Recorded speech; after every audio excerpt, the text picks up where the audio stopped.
and welcome back to We Bought a Mic, a podcast about movies, television, music, and our favorite things of 2024 so far. Welcome. My name's Ernest. It's a draft episode. My name's Hunter. The pick is in. I'm Danny. You know me by now. It's coming home. Stop. It's coming home. It actually, took 10 seconds for you to do that. We confirmed that it actually, in fact, is not coming home. It's going away. As of about 20 minutes ago, Vamos! it is not coming home. The Spanish guy with the British accent is coming home. Vamos pa la casa. Welcome back, Danny. You gonna do Danny's intro? What's Our his intro? musical guest. Musical guest. Is it- Daniel. Hey, nice. I got my own jingle. Other, I guess you do. We might talk about things other than music here, but that's Well, this big is about. the episode. This is one of the key episodes that allows us to claim the description of a pop culture podcast outside of just talking about movies. That's the only reason I'm your friend at this point. Yeah, exactly. We need a music app, Danny. We are recording this podcast on Mega Football Sunday, double final after the Euro final before the Copa America. So it gives us, this is something we tried with the NBA finals, and I like this, a hard out. We just got to be quick. well. This time though, the roles will be switched because we might be bantering and you will just end it. Right. Because last time you just wanted to meander, and I was like, they are tipping off right now. I am leaving this room. You already had the Yeah. game on your phone. Yeah, I did. Yeah, Yeah. I could pull it up on the computer. You know, we could just like, that's true. I can miss. Are you ready? Are you nervous for tonight for your boys? It's a big deal for Colombia. We're on a 28 game win streak, and I think this might continue the win streak. is it I don't coming see home? it end it. Is it coming home? It's coming to casa. There you go. No, it's a big deal. I saw people out on the town in the streets wearing their jerseys. Mis amigos, mis compadres. And if we don't win, frankly, the bullet might not miss this time. Jesus Christ. Are you going to shoot James? If you I don't know lose this what you're game? talking about. I think we should come out and say that, as a podcast, we condemn the actions of the shoot.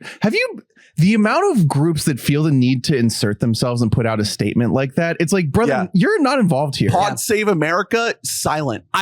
They haven't said shit. I want to be like, you know what? We Bought a Mic. We want to make it clear that we are pro political violence if the means justify the ends. If the pod episode is good, then it's worth it. Yeah. The assassination attempt, not eligible for the mid-year draft. Oh, because it happened after July 1st. Yes. Oh, so long legs and the assassination attempt are both off the board, is what you're saying. Debate is eligible. Oh, that was rough. Do we want to? Are you going to draft the debate for like? Maybe. Well, I mean, if we're talking about what things affected you the most this year, then that might be a nominee. We're doing a draft of our 24 favorite music, shows, movies, etc. Of 2024 so far. It's kind of funny how that worked out. 2024. That's why. So smart. This is why Ernest Yeah. gets the big bucks. So next year, one person gets 7 picks. We'll figure it out. Yeah. Or maybe we'll have a fifth person. Last year, I feel like we had to do something, or 2 years ago, where we had to do something stupid, where it's like everybody gets everything everywhere all at once, and then We did that for whenever Kendrick's album came out, Miss Morale. Yeah. It's like that's an everyone. We just let everyone have everyone it. has it. Yeah. Well, it's interesting because I think that this draft is going to be a little bit unhinged. I think that there are a couple of key items that I won't list by name because they will come up very, very shortly that I think all four of us deeply want. We are all very passionate about at least like 2 to 3 things. Yeah. And it's going to be guns blazing for those items. And then I think after that, it's like, who knows what's going to happen? I think that there's going to be a ton of personal taste at that point of like what people want to get. Cause like albums that I'm listening to might not be things that you guys have ever heard of and vice versa. And any parameters are all self-imposed. Like we're not filling any slots here. It's not like you have to have one of each or two of each or Danny, whatever. Drew, don't worry. You guys can draft the 2024 NBA Finals if you want to. That's on the board. I'm all set. So if you need anything to fill out, Drew, I see you like I don't punching know. in. You're filling out your big board right now. Don't worry, that is eligible. Really flop of an ending there. I didn't love the end. I mean, Fell some off. people don't love to see white boys perform miracles. Yeah, beating a bunch of injured teams. That was cool. Yeah. Well, can only beat the teams that are in front of you. I'm pulling up the random wheel generator. He like looked up like things I can say when someone says I beat injured teams. I mean, I don't know. You want to count rings between Jason Tatum and Jimmy Butler? How many of them there were color televisions around for? Are we counting anything from like the last 5 years too? Because we can do that game as well. Yeah. What about let's just count it from 18 years. 18 Yeah, years. very specific. What a cutoff that you have right there. Yeah, Okay. 18. That's Yeah. a good number, right? That's nice. Okay. Oh yeah, you haven't been around for the soundboard. Yeah, that's nice. Yeah. Wow, it's very nice. That's a good Facts. Let us know if you think of any See, the best key part is that additions. Danny, Ernest has no idea what any of the buttons are. So it's just, you never know if It really is an the absolute soundbar- It's like crapshoot. good time to hit one. Oh, that was a weird And one. I'm feeling middle. Doctor. Give me the news. I got a bad case of Doctor Strange. It's a fun surprise every time. It keeps you on that's your going to be the toes. soundbite that's going to get us like a cease and desist letter. That's nice. Yeah, not the assassination talk. Has LCJ said anything about the assassination? Has he come out as pro? No, I know his ass is praying for Donald Trump. His- Prayers, his thoughts, and bitch prayers. ass. Pull it up. Let's see. Pull it up. Jamie, can you pull it up? What about, hey, Drew, can you, while you're looking that up, Man, can he's you tweeting. look what the film book has had to say about the assassination attempt? The film book is a communist. Did the film book log the assassination attempt on Letterboxd Did you see yet? what JPEG fucking tweeted? No, what did No. JPEG Dude, say? not good. What did he say? He said that what was it? He compared Trump to Tupac. No. Oh. No. No, Don't do Peggy. Peggy, Yeah. no.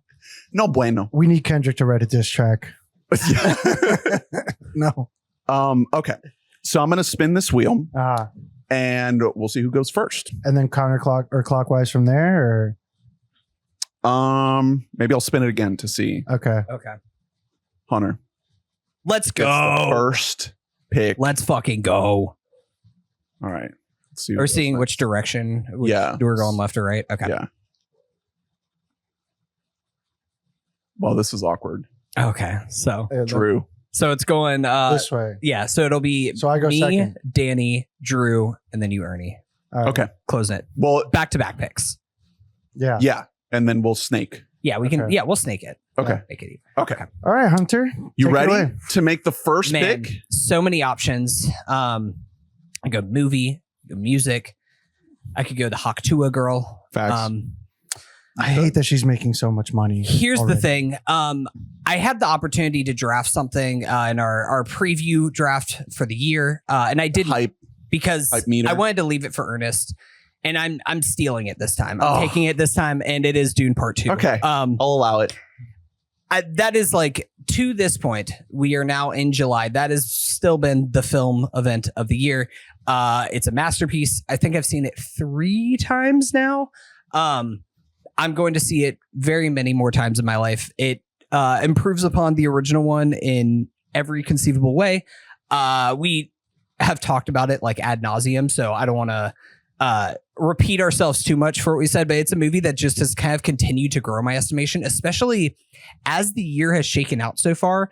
And it's starting to feel like, especially up at the very tippy top of blockbusters, it is going to be a very, very, very thin year. It's going to be a thing where we look back in December and we're like, hey, do you remember how great Dune 2 was? Remember when we all left the theater and thought like that was a masterpiece? It already feels like unequivocally? a lifetime ago when that movie came out. It does. Yeah. Yeah, and to think that it's still this year is absolutely wild. Yeah. But yeah, it's still my number one. It's Have you like- seen it, Danny? I have not, but it feels like the way people talk about it is that it's like, you know, those like graphs that you like, those like pin graphs or whatever that you see like, oh, this person's like passer rating. Oh, nice. This really is, Danny. Did you like shake up this sour before you? Oh God, this is it could be worse. Really coming right? out. It just feels like in those like little graphs how there's always like one point all the way at the top. It's called the charm of local brewing. Okay, would you fucking grow up? At least it tastes good. Guaranteed. Does it? I haven't actually had a sip yet to know. Jump in. The water's warm, buddy. Well, the water is definitely bubbly. Jump in. It's warm. Did you like add extra CO2 to this yourself? I did nothing. It did go all the way to Bonnaroo. Was it right whenever I like said something? I made like a Celtics joke at you, and you're like, ha ha ha, and then I like turned my head to Ernest, and you shook up the can really quick. Thank you, Ernest. Thank you. This should be good. But yeah, hey, at least it wasn't Drew this time. Yeah, it just feels like one of those like this movie is like in one of those graphs that it's just like leaps and bounds ahead of like the rest of the pack. But I'm waiting for like honestly. I'm waiting for like a special moment to like watch it and really take it in. I've been completely engulfed by Love Island. It's fucked up what it does to you. Eligible because you really do end up caring about the most insignificant people in the world. Yeah. And you can't help it. Yeah. And there's so many seasons. So it's like tough. And I watch it with Mitzel all the time. So it's coming out. But yeah, no, it's a movie I definitely want to watch. I knew you guys were going to draft it. So I'm kind of happy because now I get my first pick. Yeah. It's incredible. It was between this. I wanted the first or the second pick, to be honest, because I think I know exactly what you were going to take with your pick. Oh, 100%. And I just wanted to have one of those two things at my team. So Lisan Al-Gaib. Yeah. Banger. Big worm. All right. Everybody knows what I'm doing. Only God Was Above Us by Vampire Weekend. Had to do it.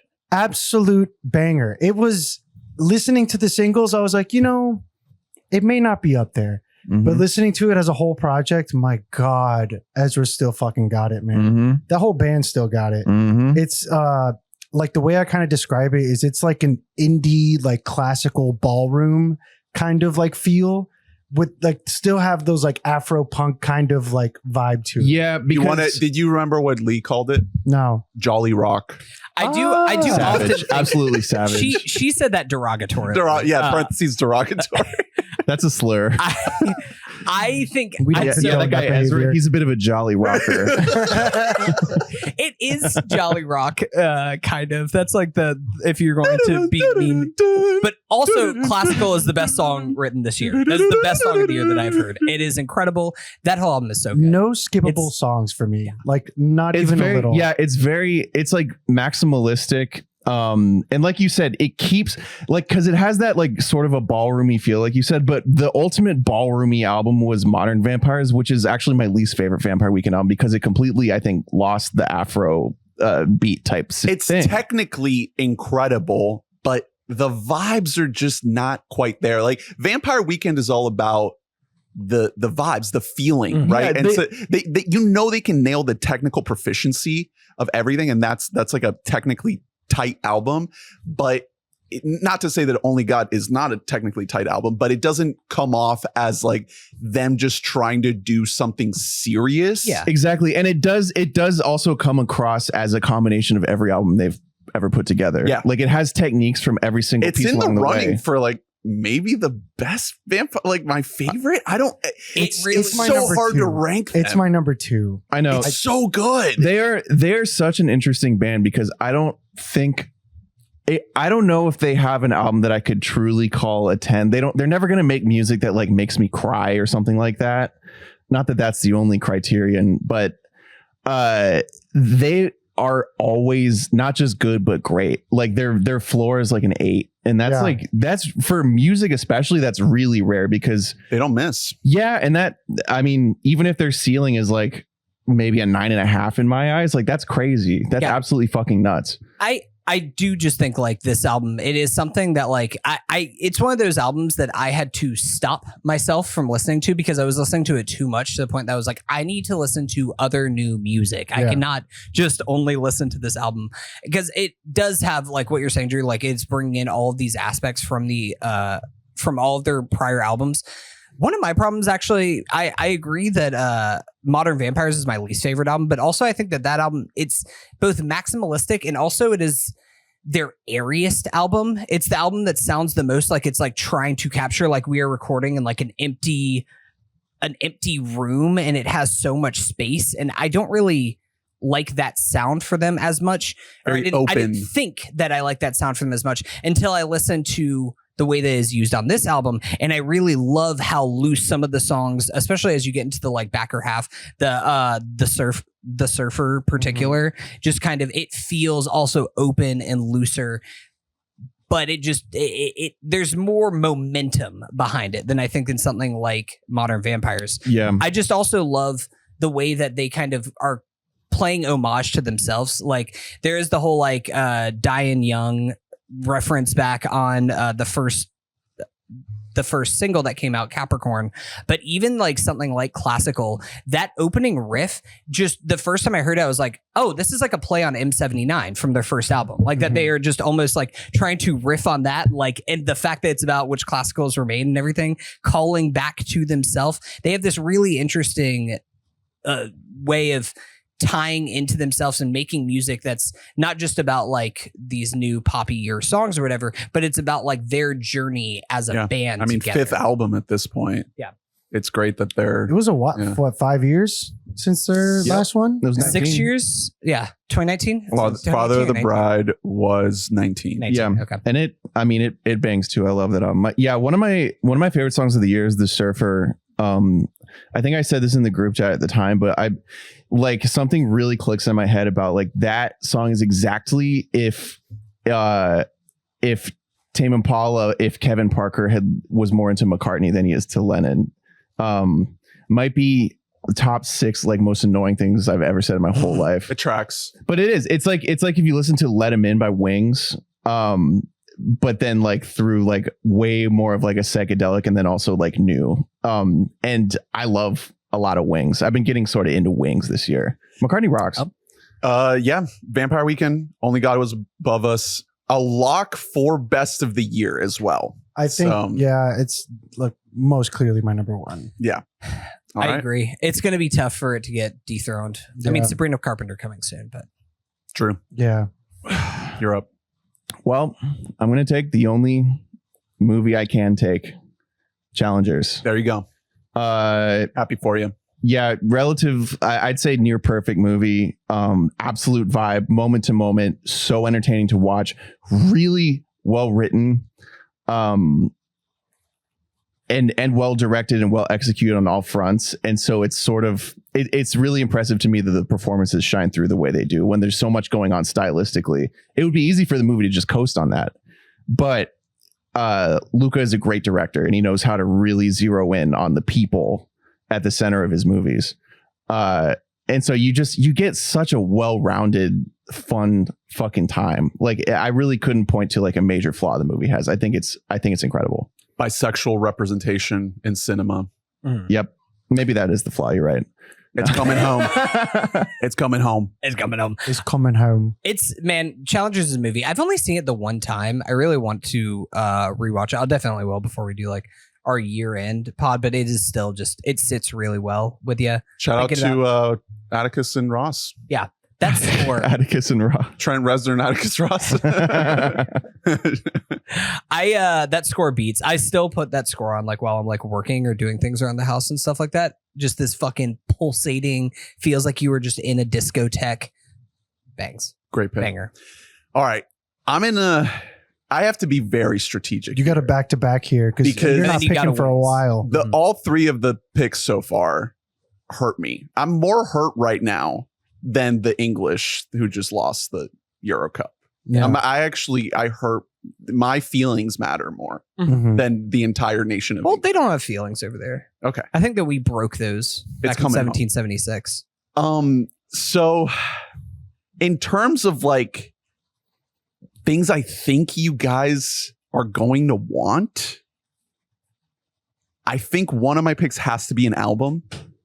The albums, I have like over 30 albums written down. So it's not like there's a shortage of good albums so far this year. This is one of the most packed music years in recent memory, but the top shelf of stuff is like you are correct. High competition. Unfortunately, you guys are going to get to just wait on your movies. You're really just competing with each other. Right.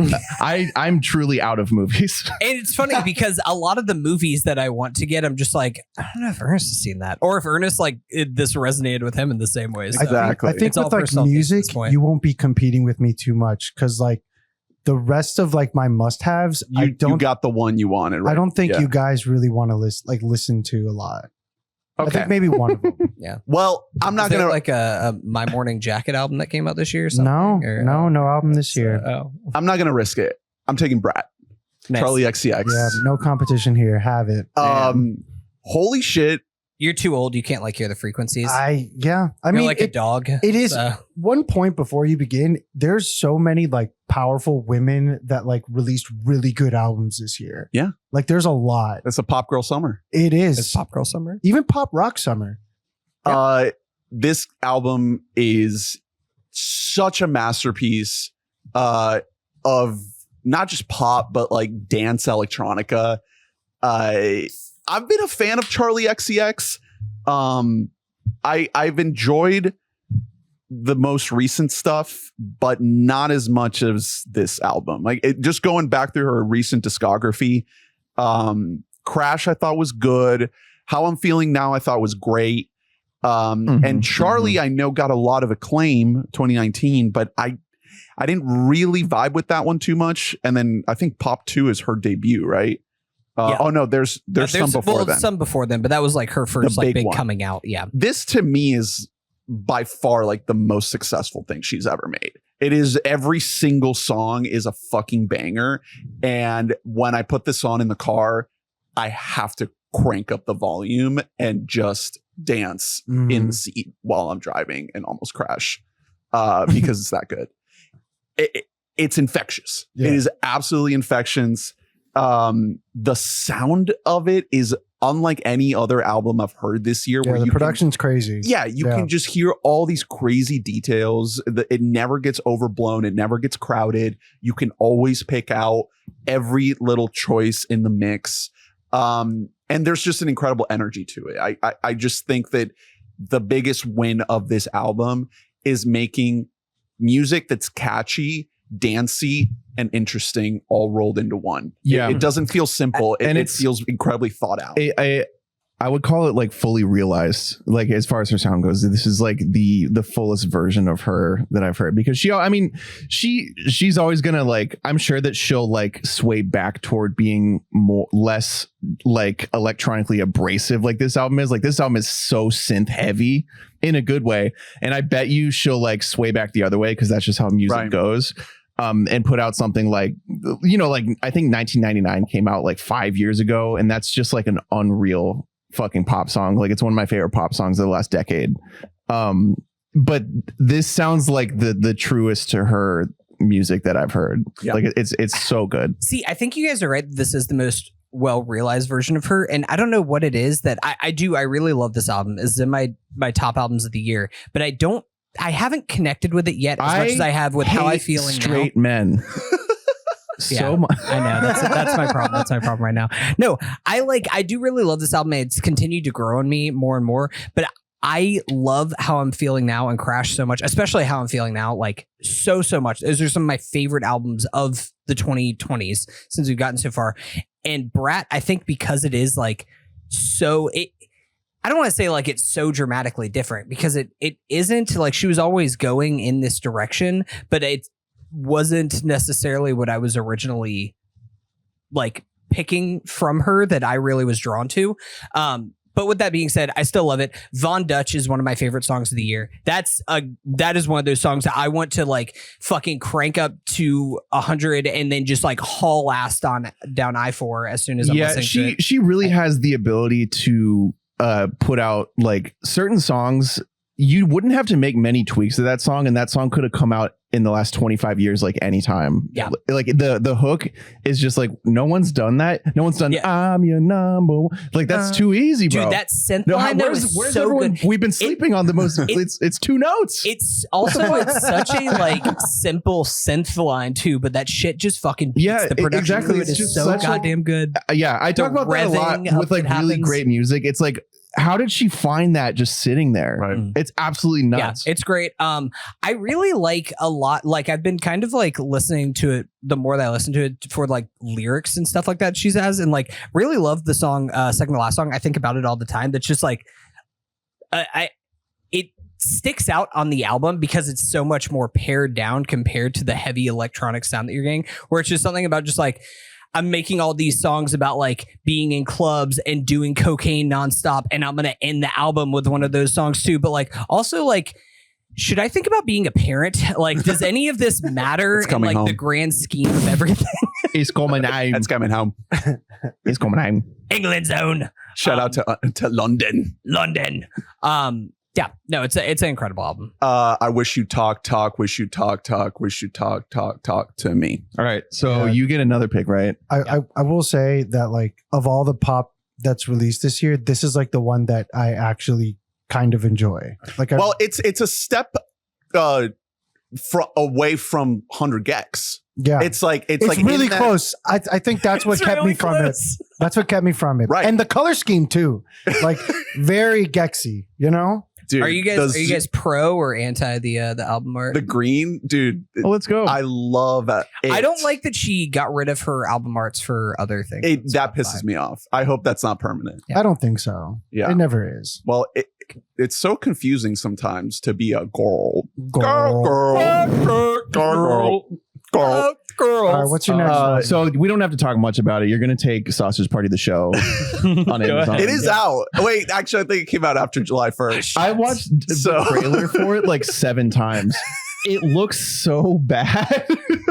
And I had forgotten how bad the character design was in the original movie. Like it was that on the Toy Story episode that we were talking about? Yeah. That we excuse me. No. I couldn't remember. It was on an episode that we were like, does Toy Story actually still look perfect because this crazy. Is what animation looks like still in 2024? Okay.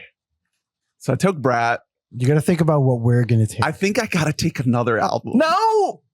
Yeah. No. I think I have to. What are you doing? I think it just depends on who I want to hurt. You don't think? I don't think so. Okay. Do I want to hurt Danny or Drew? I don't think. Oh no! Don't do this. Yeah, I could. I don't have to hurt him. I don't have to. What do you want? There's a lot of options. It's like you're playing Catan looking for trades or something. Like, hey, listen, I don't have to hurt you if you give me 2 bricks. The thing is, every year I'm hurt by whenever you post the draft results on the Watch Facebook, and they're always like, "Who's this Danny guy?" You know, this pick sucks. Yeah, God, what is King Gizzard? You know, and it's like, this year, I don't care what they say. The Watch Facebook group is a bunch of 40-year-old men, by the way, with like 2 kids. Ernest is very active, about, by the way. The Twitter it pops polls up on my Facebook feed all the time, like him commenting, posting. But I don't care about them this year. This year, well, you should draft the Black Keys if you want to court their. It is a draftable album because I did enjoy it. It's really good. It's a good one. It might get drafted. I'm gonna let y'all have that one. No, it's not bad. It's really. It's actually pretty good. We talked about it on your birthday. 30-year-old, and it is showing. It's not a bad album. Once you turn 30, it sounds great. Okay, I think I'm going to take an album that might also make my end of the year, because I go into these drafts thinking like, should I pick things that are a lock for the end of the year, or should I pick things that I love so much that might not make it, that I want to give them the recognition? And I don't know how it's going to shake out this time because there's so much good shit, but I'm going to pick an album that, frankly, I don't know why it shocked me that it's so good, because in hindsight, like, duh, but it's Vince Staples' Dark Times. Oh, nice. Okay. Yeah. Okay. Yeah. Boy does not fucking miss. No, he doesn't. Like, miss. I don't know why I thought that like, oh yeah, here's another Vince Staples album. I'm sure it'll be fine. And holy fuck, it's like one of the best albums of the year. I think the thing is with Vince that it almost like you forget about Vince's talent because he's so prolific. Like it's just like Ramona Park broke my heart. Feels like that like just came out. Yeah. And he's already got another one that you're like, wait, I like Great haven't album. fully recovered from that one to now be like thinking critically about your next album. And he This got one is renewed on really good. He got renewed on Netflix too for season Yeah, 2. I saw, Have you watched his show? Great show. Yeah. I haven't seen it Love yet. it. It's funny. I need to. Yeah, it's like I it's love just, Vince. He's a great guy. He's a really funny dude. He's a great guy. it seems like, Like, you he's just a want to good chill with person. him. Yeah, you just kind of like chill with him. He's on an insane run right now. Like, Yeah, man. Even if you don't even have to go all the way back to summertime 06, but even if you just go the last 3 albums, the self-titled Ramona Park and now Dark Times, like Yeah. they're all Hey, go back a little bit further. You got FM and Big Fish Theory. right. there. I mean, you could Bangers. Is Vince Staples like one of the most underrated artists working? I was right now? about to say that. It's like insane. so these guys that are doing the movie / TV show music kind of like, Yeah. dual threat kind of thing, like Donald Glover, Yeah. you got Lil Dicky, but like Vince Staples is making a name for himself in this category too. It feels like, Yeah. and I think he, give it a couple years, he might be ahead of Dicky, but I think Donald Glover's in his own planet. But this album, it's rips. just an insanely listenable album. It's Mhm. not trying to challenge you in terms of like the way the songs come off. Like there is challenging material in the lyrics, but from a listening experience, it's so smooth, Mhm. so easy, so vibey. Like I think I'm really starting, when it comes to hip hop, I'm really starting to value that balance of not pushing the sound too much for the sake of artistry and just trying to stay in this lane of approachability and like quote unquote like poppiness, because I think that's insanely valuable. Like, yeah, you can do the Kendrick thing, but even Kendrick isn't even doing the Kendrick thing right now. Like his next album might be a super poppy, listenable album. And Vince Staples with this album, I think he is finding his own groove, his own lane, and his own voice in a way that I don't think people are appreciating enough. Like, I hope that this album, just looking at the plays, it's like, over 1 million for each song. Like, that's pretty solid. That's not bad, but nothing over. It's not near what it should be. Nothing over 6 million. That's the most played song. That's like nothing. Come on. Like those numbers should be much higher. It's so good, so well made. Yeah. Really groovy, really smooth. Yeah, it's not quite like Pac level, in terms of like smoothness. It's still very much like rap hip hop, Yeah. but it injects just enough of like that Groove. that easy listening that you want to kind of reel you in and keep you going back to it. Because that's when there's so many albums, right? I said I wrote down like over 30 albums. I need something to remind me, like, yeah, I want to listen to this. I think he just doesn't market his like musical artist like side of him. I think he's just full throttle into this Netflix thing right now, that he's just like, hey, by the way, here's another banger album. Right. And then quietly just drops one of the best albums. Just in general, like Vince has never really cared too much to like play the game of like, I want to sell myself. Like even thinking back to like his entire career, he's been like, I'll just go on like a couple cool podcasts that I like and talk about like that I have a new album, but like I won't even do that. Like he went on a Bill Simmons pod like way back when a couple of times, and they just like talked about basketball. They didn't even like really talk about music that much. So he's just like, he doesn't really want to sell himself too much. He just wants to like kind of go around, do his thing. And he's like, if I'm like third billing on a Tyler the Creator tour, then like that's fine by me. That'll pay my bills so I can make more music and then like keep the cycle going. Yeah, he's really, really talented. And he's also really smart. Like he's a lot smarter than your like average rapper. No offense to them. It's just like hearing him talk in general. Dicky? I mean, Dicky is also smart, but it's like, Oh, well, you hear that, Eminem? I'm trying to Don't talk about the I'm death trying of to Slim help you. Shady. are you drafting Death of Some Shady next? Is that coming up I don't know. on deck? These Gen Zers want to cancel Eminem. Ooh. Well, I just got one thing to say, and then like I start rapping. It's coming home. Have you seen the TikTok of that chick doing that? That I'm gonna drop that. I know what you're talking about. Like Zoomers want to cancel. Yeah. Well, check this and out. it's set to it's set to the lose yourself beat. It's so fucking awesome. Millennials need to be nuked. Yeah, ourselves included. We're doing a podcast right now. Yeah. You can't. We're not going to beat the allegations. We really are snake eating its own tail. I don't want to be around anymore. Vince Staples' Dark Times. I decided not to fuck either of you over. Thank you. So you both get the I ones really you want. thought, because you were looking straight at me when you said that. So I really thought. What did you think I wanted? Pick it. Go. It's your turn. What'd you think? No, tell me. Drew, I know you want it. That's going to piss off Hunter a lot. Go for it. I have a deep bench. My second favorite album of the year is Blue Lips. Motherfucker. That's not what you son thought. of a That's fuck. not what I thought. You no. son of a whore. That stupid dumb bitch. Did I not tell you? I told you it pissed him off. It's me, El Cuvio. I've never even been Schoolboy. Yeah, I've never even been huge into Schoolboy. This is, I mean, it's easily the best thing he's put out in a decade. It's not close. Like this is. Well, there was only one other album of fucking competition. It's one of the only So- things. He's never going to, in terms of relevance, obviously Oxymoron's always going to be like his peak. Oh yeah. And then like, a few years later, That Part was like a big frat party song. Yeah. But like, Blank Face LP is one of the best albums of the 2010s. I know you love that. Point blank. This album's unreal. It's so fucking good. I think on a technical level, it's definitely the best he's ever been. But he also I don't know. He has so many little idiosyncrasies about the way that he raps. Like he's very, very, very unique. Like his flows are distinctly his own. Not in like a Kendrick way where it's like, I don't think anyone else could physically do that. Like with some, the way Kendrick raps sometimes. I think that like, he just kind of thinks different. Like he really has a unique style.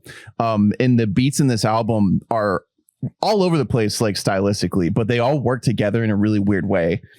Despite having there's even in the same song, like you'll get like really old school hip hop and samples and then like go into like hard, like electronic shit. Like it's so varied.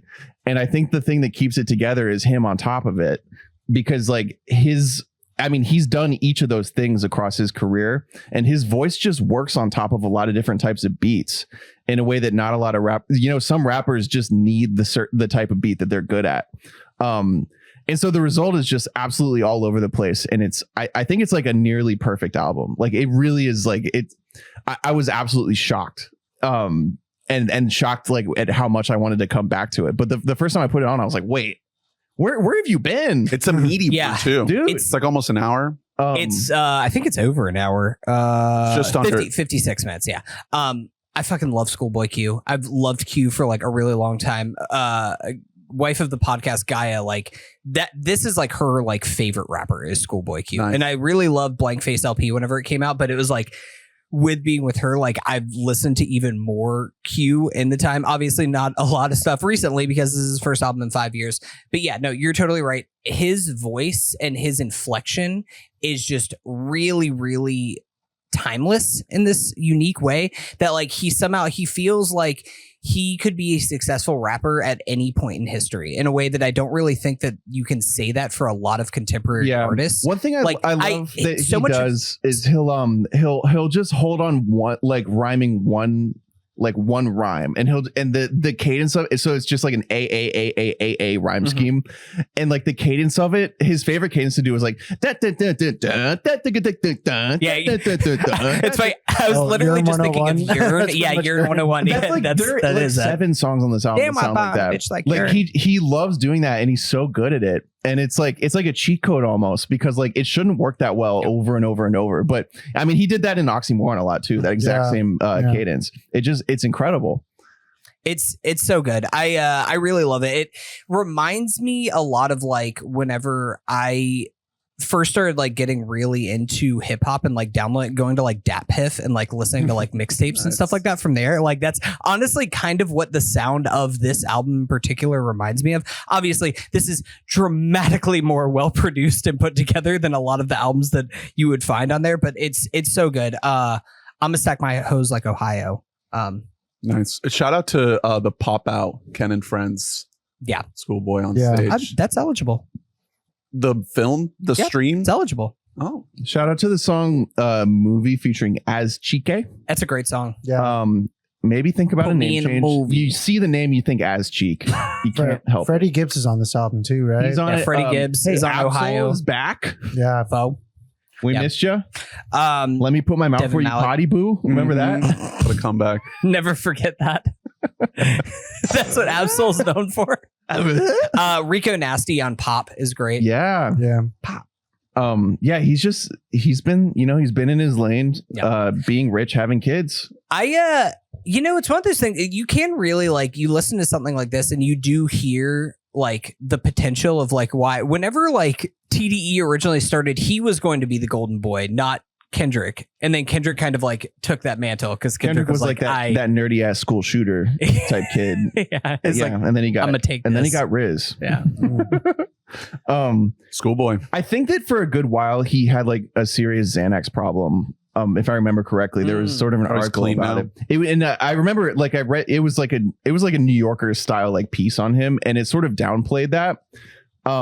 That shit can really take a lot away from you. That's what turned Chance into a fucking loser. Yeah. to Hey, be Chance, honest. Before the notes. big day. Yeah, like he during like all the Donnie Trumpet stuff, like he was just all on Xans, and it just like washed away a few years. And I think that like this album to me sounds like he's like cleaner than he's been in a long time. Like he's definitely fucking sober. focused. He also lost weight like a lot. Well, Yeah. there you go. You could tell that at the Pop Hey, out. maybe he got on cocaine and now he's doing incredible. Yeah. In his lane, thriving, Yeah, he's the Post Blue Lip. Malone. Yeah. Blue Lips. snorting Drew's Ozempic. pick.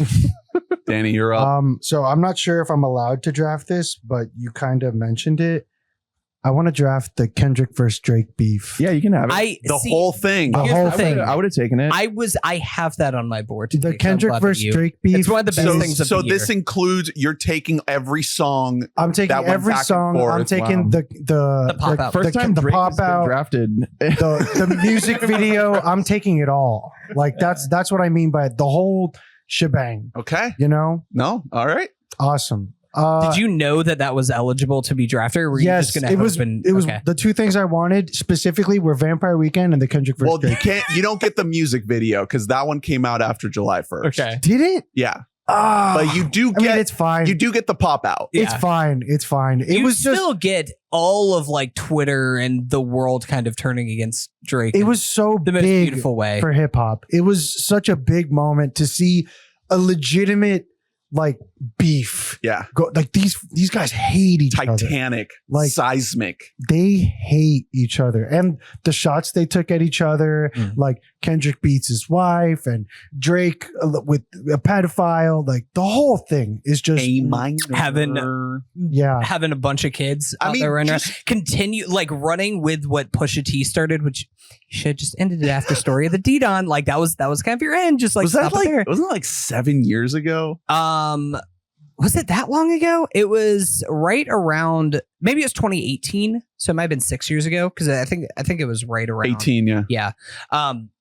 No, but it was just incredible. And the best part about like a good rap beef is that it expands beyond just two people, not just like with the public picking sides and whatever, but like other people in the community. And that was the best part about the Kendrick angle where he's like, I don't like you. None of us fucking like you. Yeah. And he like got everybody turned against it. The moment that Drake had the line of just like, I come to California and like more people care about me than they care about you or whatever.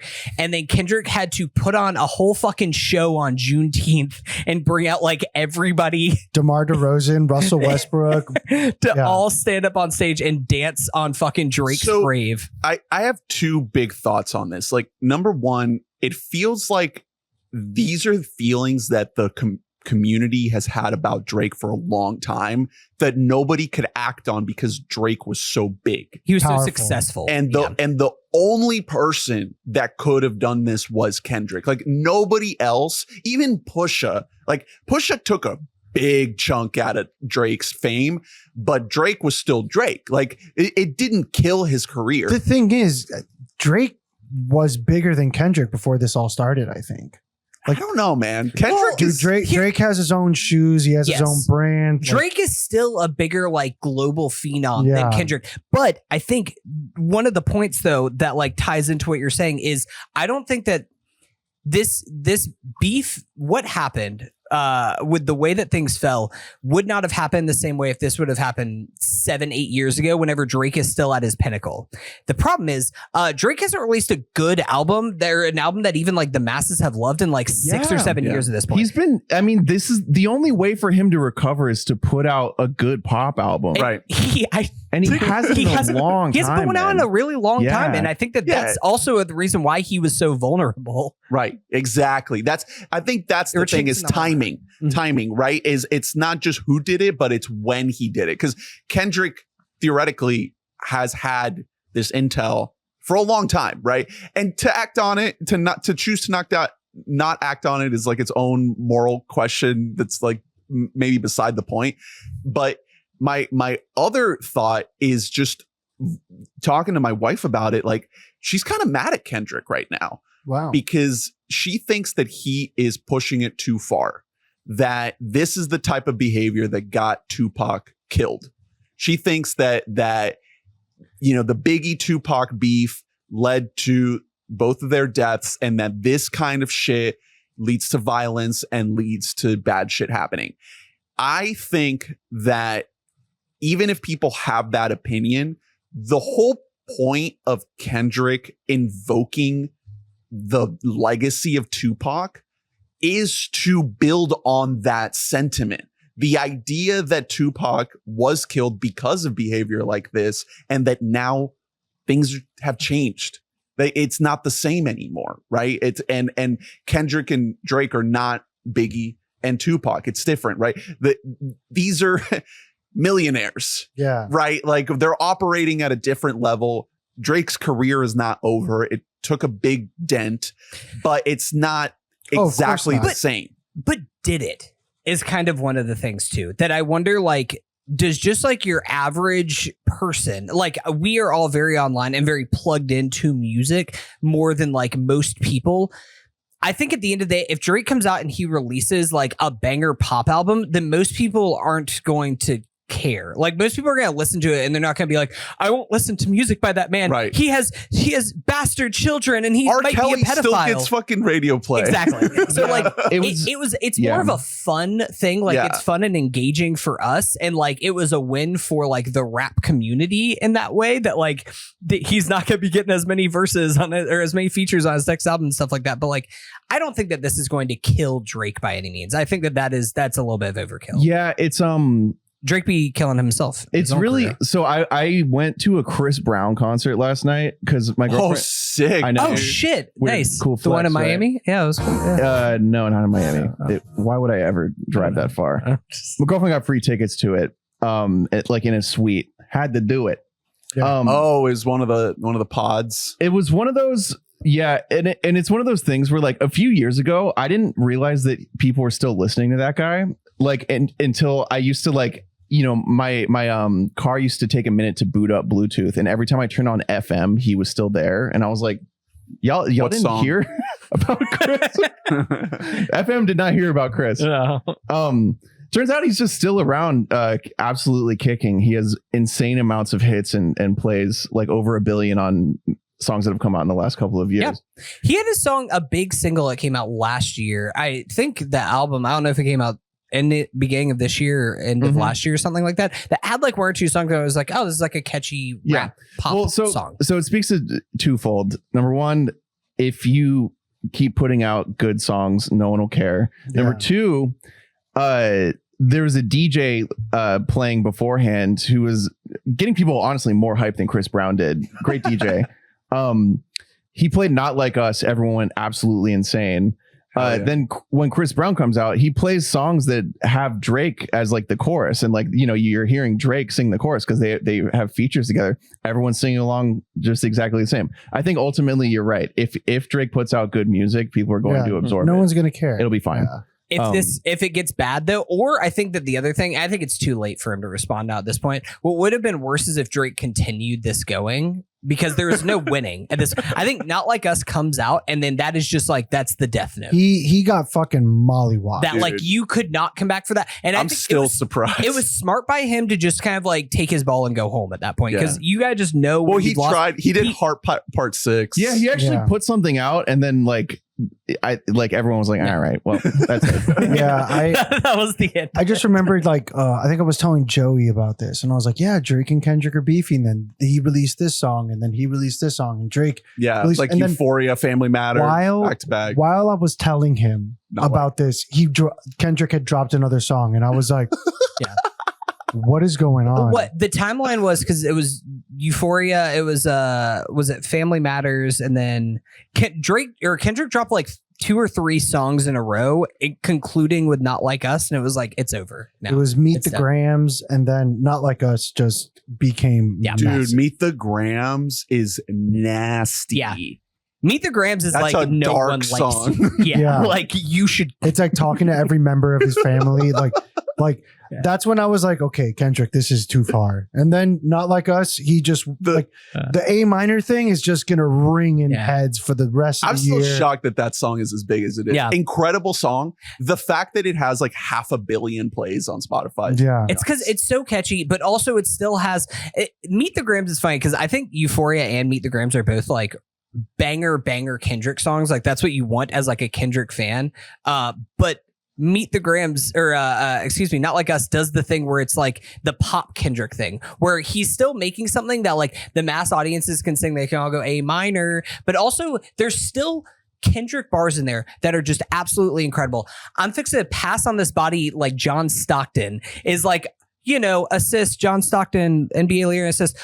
John Stockton also played with Karl Malone, who impregnated a 16-year-old girl. Oof. So it's like all of these. It's so deep. Layers it's so deep. Everything that he's doing. Man. This is also this is the same thing that happened beat wise with Humble, where it like in 2017 or whatever, Mike Will made that beat, and like he didn't want to give it to Kendrick because he was like, no, that's not like a Kendrick beat. What are you talking about? And Kendrick was like, no, I can do that. And then it became like his biggest hit in years.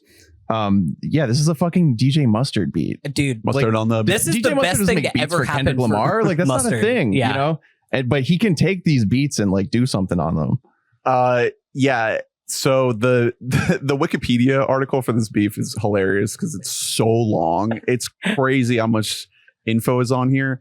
But there's like because it goes back 4, like 6, 8 decade plus at this point. Yeah, there's like a dozen songs attributed in it. But you're talking about basically May 3rd was the day where within a 24-hour period it was 616 in LA, Family Matters, Meet the Grams. Yes, yeah, there we go. And then on May 4th, Not Like Us. And then May 5th, Heart Part 6, and that's it.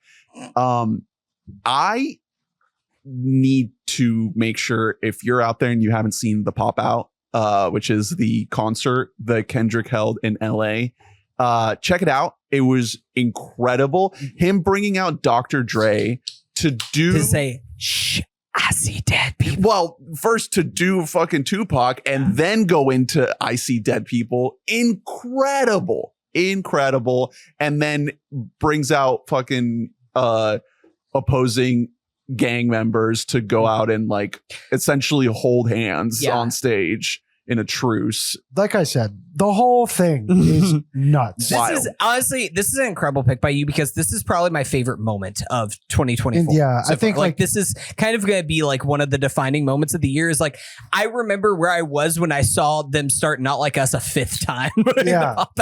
Like that's nuts. That was so crazy. Like again, he absolutely mollywopped him. Like it wasn't even close. So you get the Kendrick, Lamar, and Drake rap beef. Oh yeah, and all the songs and concert included, but no video. No video. That's okay. Lots of great appearances in the video, by the way. Right. Thundercat, Steve Lacy's in it. DeMar DeRozan's scene in it. Oh, it's literally everybody who just came up on stage. They're like, hey, you want to come? So good. Video next. And also the snippet he released before the music video. It was like a Lucy, I guess, that maybe could be reference Kamasi Washington on it. Like, I don't know. Could be a new album, maybe. Does this mean, like, I'm hoping that Kendrick, like, We all like Mr. Morale. We all had it ranked on our top 10. Can we get back to fun? Let's Kendrick do a again? fun one. Let's I think that All right, here we go. This was it. We're getting the juices are going again. I think Kendrick is gonna like credit Drake. Like, thank you, Drake, for revitalizing my fun rap going career. back to the timing point. I think Kendrick could have only done this after a therapy album. Yeah, like he exercised all his demons on Mr. Morale. And then now we can party. Like Y'all now remember we can, who I am? Yeah. It's now great. we can go off. And seeing in the video the moment of him with his family dancing is like, that's the real victory right when he's there. crip walking on the hopscotch. Like, dude, it's nuts. That's great. It's severe. All right, Hunter, you're up. All right. You get Great 2 pick. right. Yeah, Okay. awesome pick. You guys took a bunch of really good stuff that I had on my board here. I'm going to take one that I think it's going to be like one of the last ones that I know that we will have shared amongst a lot of us. This is like tied for second along with Blue Lips for my favorite album of the year. I'm going with Loss of Life by MGMT. Yeah.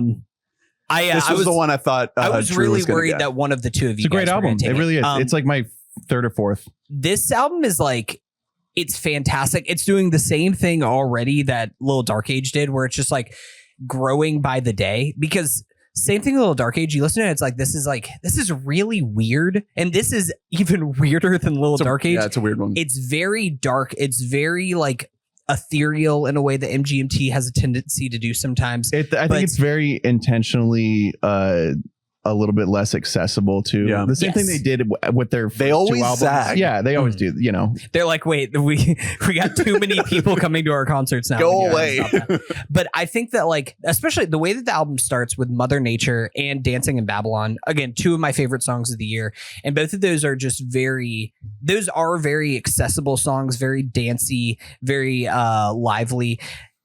I like the weird shit. I like whenever we're getting into like fucking Bubblegum Dog and Such a weird song. my favorite song on the album is I Wish I Was Joking, which is like a classic weird MGMT song. Like that song could fit in on Oracular Spectacular like really well with like not just kind of like the moody dark synths that you're hearing on there, but just with the way that he's singing throughout the song. there are some there are a few songs that for me were a little bit skippable. That's the only reason that I would put Schoolboy above it.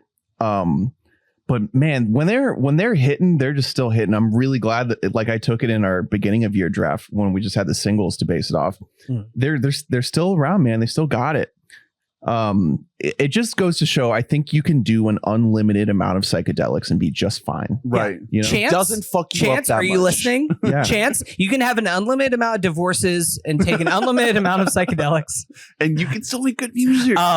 No, I really, really love this album. It's something that it's one of those albums because it came out really early. I think it came out in January or February or something like that. And I listened to it a bunch. And then it was just one of those things where like Vampire Weekend comes out and Schoolboy Q comes out. And it just kind of like got buried until this past week whenever I was preparing for this draft and I like started re-listening to it again. I was like, oh yeah, no, this is still one of my favorite things that's come out this year. Still great. It's still just absolutely a banger. It's going to be on my year-end list. I know it.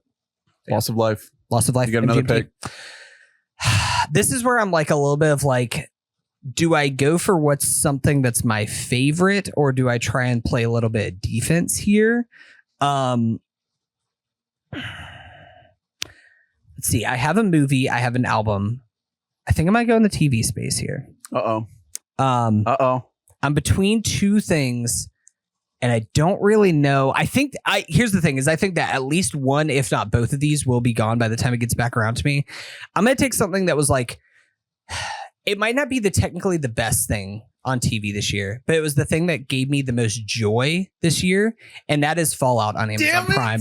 Oh man, You got me. Fuck. Let's fucking go, dude. That was a critical. You did a critical VATS hit just now. I put on He- VATS and I like was looking at it. He saw it in my eyes. Like he saw that I was gonna pick it next. Guys, this show's so good. Yeah. How did they do it? Like this show should be bad. This is an amazing show. This show should just be like some fucking Amazon slop. It should be fucking the Lord of the Rings fucking Legend of the Ring, whatever the fuck the stupid show was that came out 2 years ago, that was completely forgettable. It had all the money in the world and just had no soul to it. And this movie has it. They did it. They nailed our it. boy Jonathan Nolan. I gotta give it up to him. Hell yeah. Westworld's old. If there's one thing he knows how to do a season, baby. he knows how to do a season 1. I gotta give that to him. I don't know where the show's gonna go from here, but the casting is incredible. They did a perfect job. The way that they flesh out this world and make it feel like you are truly in the game. They make it feel like you have this Vault Dweller timeline and this whole world is happening over here. And there's this weird militaristic Brotherhood of Steel kind of shit that's feels really dark and like ultra uber right-wing American over here. Everything that's happening with Vault Tech is incredible. The flashback stuff. Yeah. With Walton Goggins, our boy, Walton Goggins. You just love to see him as the ghoul and then as pre-ghoul. He was awesome. He's so good. But like it does what I wasn't expecting it to do, which is like it enhances the source material. And I don't think that like I can really say that. I never played The Last of Us, so forgive me. But from a game that I have played, I have never like watched a adaptation that has enhanced the source material before. And I think that this does that, especially with the Vault Tech stuff. Without getting into spoilers, where that storyline goes is something that I think has probably been like hinted at. And I'm sure if you're like reading all the fucking logs and shit like that, you could put the pieces together. But it's not something that I ever, while playing the games, put together about like maybe there is some darkness under here of like when we when we try to capitalize on the apocalypse. Like that's such a the only way to idea. make money off of the apocalypse is to make sure that it happens. Yeah, exactly like that. And like that is one of those things that, especially as we are hurling at 100 miles an hour towards the end times here, a show like Fallout, it feels refreshing. Well, it's a fun show. It's incredibly entertaining. It doesn't feel dark. It doesn't feel preachy at all. It's really bright and poppy. I've been watching the new season of The Boys, which I don't even know if it's eligible. I guess it is because it started before the cutoff. Yeah, but it's not done, so it's kind of weird. Right. It's good. It's okay. I'm starting to really like slip with it because it's not grabbing me as other seasons. And Fallout has a lot, like they definitely took like the Boys approach to Fallout, but Fallout feels like it has more of a soul. It feels like you build an actual attachment to like the characters and the plot. Right. Instead of like The Boys, it's kind of like, I want to see shit happen. Yeah. You know? And they overdo it with the gore. Like there's a ton of gore in Fallout. But the way they rendered the world is, it is incredibly like violent and rated M for mature type shit, but it doesn't feel overbearing. I think that's the thing with The Boys. It's a little overbearing. Well, The Boys is also, it is the thing, and I'm not saying this just to like shit on The Boys. The Boys has been a show that I have enjoyed in the past, and I've had prior seasons. It's not hitting the same. Our top albums of the year. The same. I haven't finished this season. I liked it, but it's just it kind of feels a little bit like we're playing boys karaoke at this point. Yep. That's kind of how I feel. I think 3 eps in. I think they moved too quickly with fundamentally changing Homelander stuff. It reminds fully me of embracing The Good Place. Nazism. Like The Good Place, the way that show failed, which it was ultimately a good show, but like it moved its characters in situation and geography so quick. Like they are in so many different places. They're separated from one another. Every character dynamic is different from season to season. Yeah. You don't need to do that. TV is about watching our friends be together. I know. And you can change a lot of things without changing like where our home base is. You know what I mean? I think they just moved too quickly through all these plot lines. You know, it's interesting that The Good Place has, I think, I was thinking about this while I was watching The Bear season 3. I'm going to like start coining the term the season 3 problem, because it's the same thing with The Good Place, where it's just like, show has hit too much and it's become too successful after season 2 that they're like, we got to make more of we got to complicate we got to complicate this, and we have to stretch out the story that was probably like 3 or 4 seasons long. We got to stretch this into like 5 or 6 seasons now. Yeah. My beloved Lost. I hope that doesn't happen with Fallout. Although Fallout was spectacular. But it's one of those things that I'm optimistic for the future, because whenever comparing this to Jonathan Nolan's last show, Westworld was a show that at the end of season 1, it was like, yeah, they kind of told the story. Like, I think I'm satisfied with Westworld experience now. And with Fallout, it feels like there is still so much left unwritten. There's so many more avenues that they could go down. Talk about that. Like I'm just really excited to see where it's gonna go. It's my favorite TV show that I've seen this year, which it earns the title. Would have guessed that, and never in a million years would have guessed that going in. Shocking, and it also made me want to go back and play the game. Like the download rates for Fallout 4 just fucking skyrocket. Sure. I really thought that, having only played, I think I only played like 3 of the games. I really thought I wasn't going to like the show. I mean, because I knew a little bit about 3 New Vegas and 4. Yeah. Yeah. Those are the 3 I played. And so I was thinking maybe I missed too much in the first 2 that I wouldn't be that into it, but it was just perfectly executed. I knew just enough to like have a good ground going into it. The basics. And Mitzel not knowing a single thing about Fallout, she got it real quick. Nice. I mean, the whole vault thing was a little weird I was like, nuclear, kind of thing. They do a great job. The way the show opens, every choice was the right choice. Yeah. It's a home run, man. I feel like we're talking about this from people who, as like 3 people who have played the games and stuff like that. I do think that it is something that's fun and enjoyable if you don't have that 100%. relationship. Like Drew, I feel like you don't watch TV, but I feel like if you did watch TV, you would connect with Fallout because it's like, it's very funny. It like has a lot lot good humor. So is Fallout, the game. Yeah. I played a little Fallout in my day. Okay. Which one? Fallout 4. I think that's the I most would popular. say it was probably like high school age, so like 3 or New Vegas. Vegas. Yeah, New Oh, Vegas. God, I'm joking.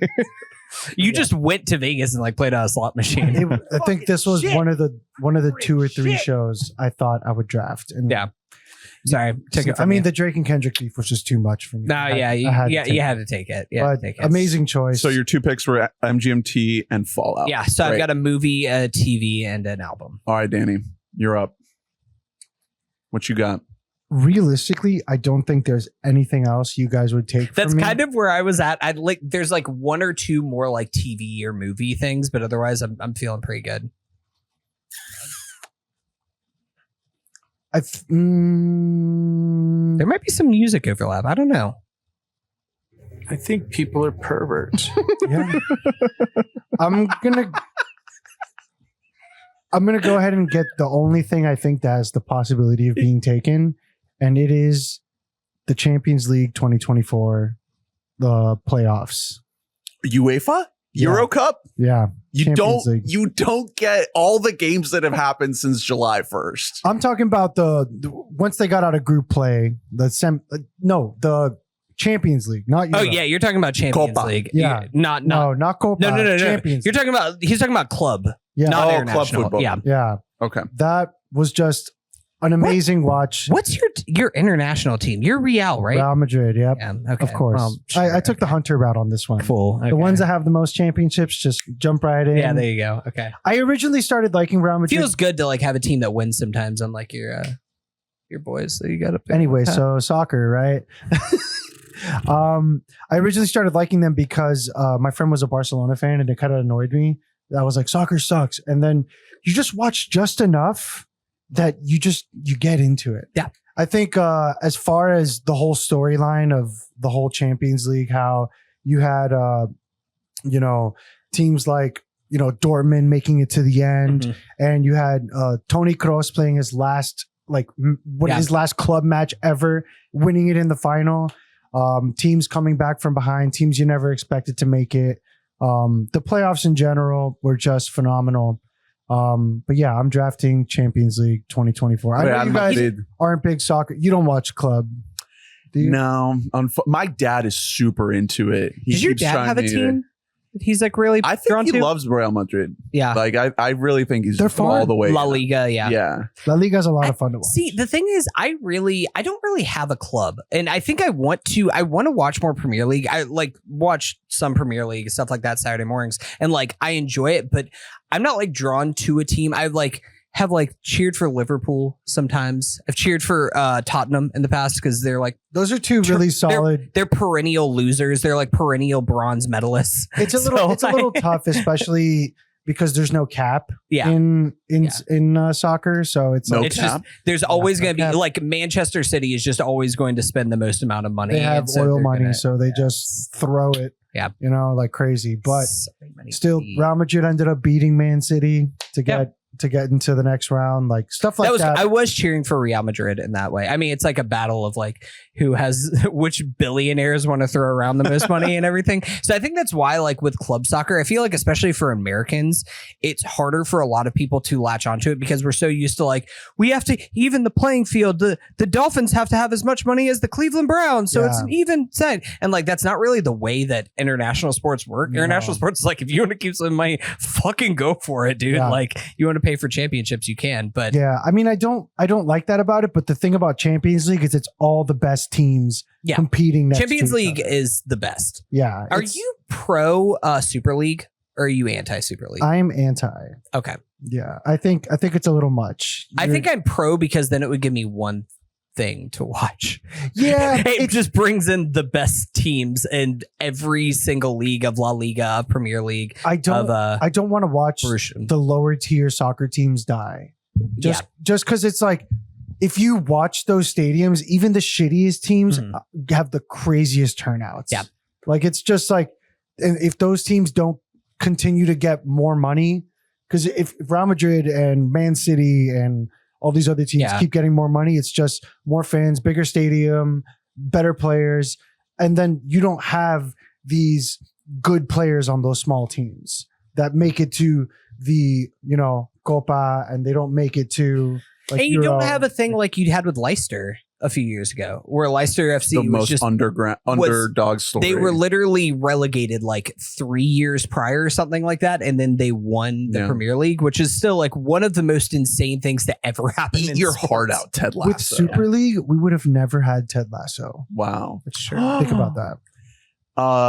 That's UEFA Champions League. It's the summer of football.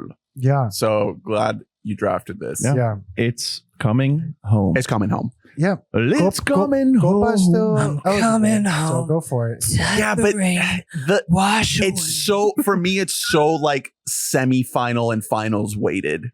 Like you can't draft if like Colombia loses 8-0 tonight, then you're like, fuck, shit's fucked. It's not coming home. All right, Dream. What you got? Man, that just really threw me for a loop. No, just kidding. I think I'm going to take the only show like worth its salt that I've seen this year. I don't think that it would have been taken necessarily, but I'm going to take the 3 Body Problem. Nice. Really interesting show. It's there are a lot of things sort of weighted against it. Chiefly just Benioff and Weiss are just damaged goods at this point. Like no one wants to hear from them whatsoever. It's almost going against the show that it's made by them. Yeah. It's really... But this only gets made with their... I know. That's the thing. It is so expensive. Yeah. And you can see that watching it. Like it looks like a fucking expensive show. A lot of the faults that come with the show, I think, are just baked into the novel, like the way that these novels are based on everything that I've read about them. Like these are novels that are very hard, heavy sci-fi. Yeah, they're just all about literally the logistics of like game theory, about like competing against omniscient aliens. Yeah. And that is, there's not a way to make that easily into a TV show. That's not possible. And like theoretical physics. Yeah, exactly. Yeah. Like it's straight up like, so I think I have to commend them on what they did here, because a lot of it almost feels sort of like it's like a Christopher Nolan project sometimes, where like all like the heart elements of the show are very compartmentalized in one area. Yeah. You know what I mean? And then all of like the logistics are like what eats up most of your time. Yeah. But it's the only other alternative is to not have any of the heart stuff at all and just have this just all be about game theory, which I don't think would work out too well. Really interesting show. It has faults. I think one of the lead actresses, Eiza Gonzalez, she has, I think, the first ever ambulance hive rise up. Facts. I think she has the first ever terminal case of actor face that I've ever seen. She's too pretty. She is playing as leading scientist in nanotechnology, and every time you look at her, you're like, "Shut the fuck You're not up. a scientist. You're a model, And I hate to discriminate against. you're an hot people, ambulance driver. but it's just like her. Oh, she's the ambulance driver in ambulance? And it's, No, I think she's just the EMT.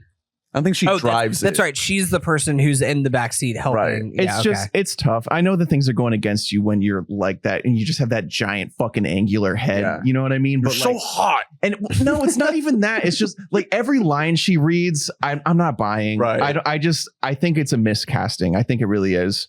And But the thing with the casting though is in the book, all those characters are one character. what? So, there's only like one person in the book, and the show takes that person and splits it into like our cast of characters. Well, so again, that play like Benioff and Weiss had to do a lot of shit to make this make any sense. It's a good little group. Yeah, and so you're right that like this wouldn't have happened without them, because like it's a tough sell. Even though this book is and the series of books are evidently very successful, like yeah, everything I've read about them is like, oh, don't even try. Don't even try to adapt this. That said, so you get a lot of things that feel weirdly procedural because they're inventing characters to talk to each other.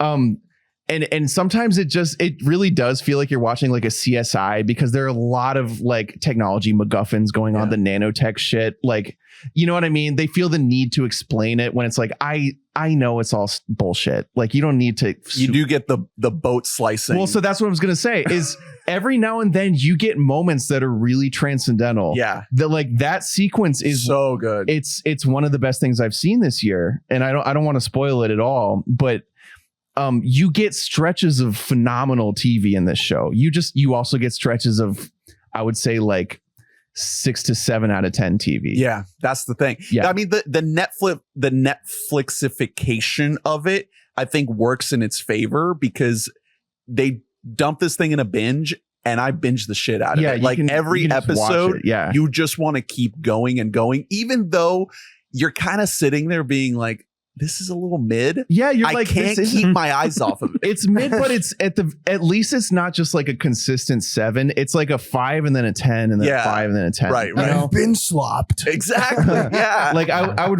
rather have that. Oh, yeah. Where is this on the slop scale? How sloppy is this? I mean, it's very expensive, and That's never stopped slop before. I think Netflix, I honestly feel like almost everything that Netflix makes is slop at a certain point. Like even this has the Netflix look. Yeah, it's very expensive, super but digital, but it still looks like Netflix a lot of time. It still has that sort of grayed out filter. It's like the Natural unless lighting. it's made by David Fincher, like and you're on Netflix, you're slop. I think they're only good at like documentaries, like when it comes to Netflix. That's why people like the murder documentaries so much. But I think like, well, it's because that's something where it's just like, it's fine if it looks like ultra digital and only natural lighting, and so everything is washed out and gray. Well, there's a nuance here, because you're saying they're only good. Like, they are good at slop. Like, Netflix knows. Slop isn't inherently they're bad. like the Taylor Swift of TV. Yes.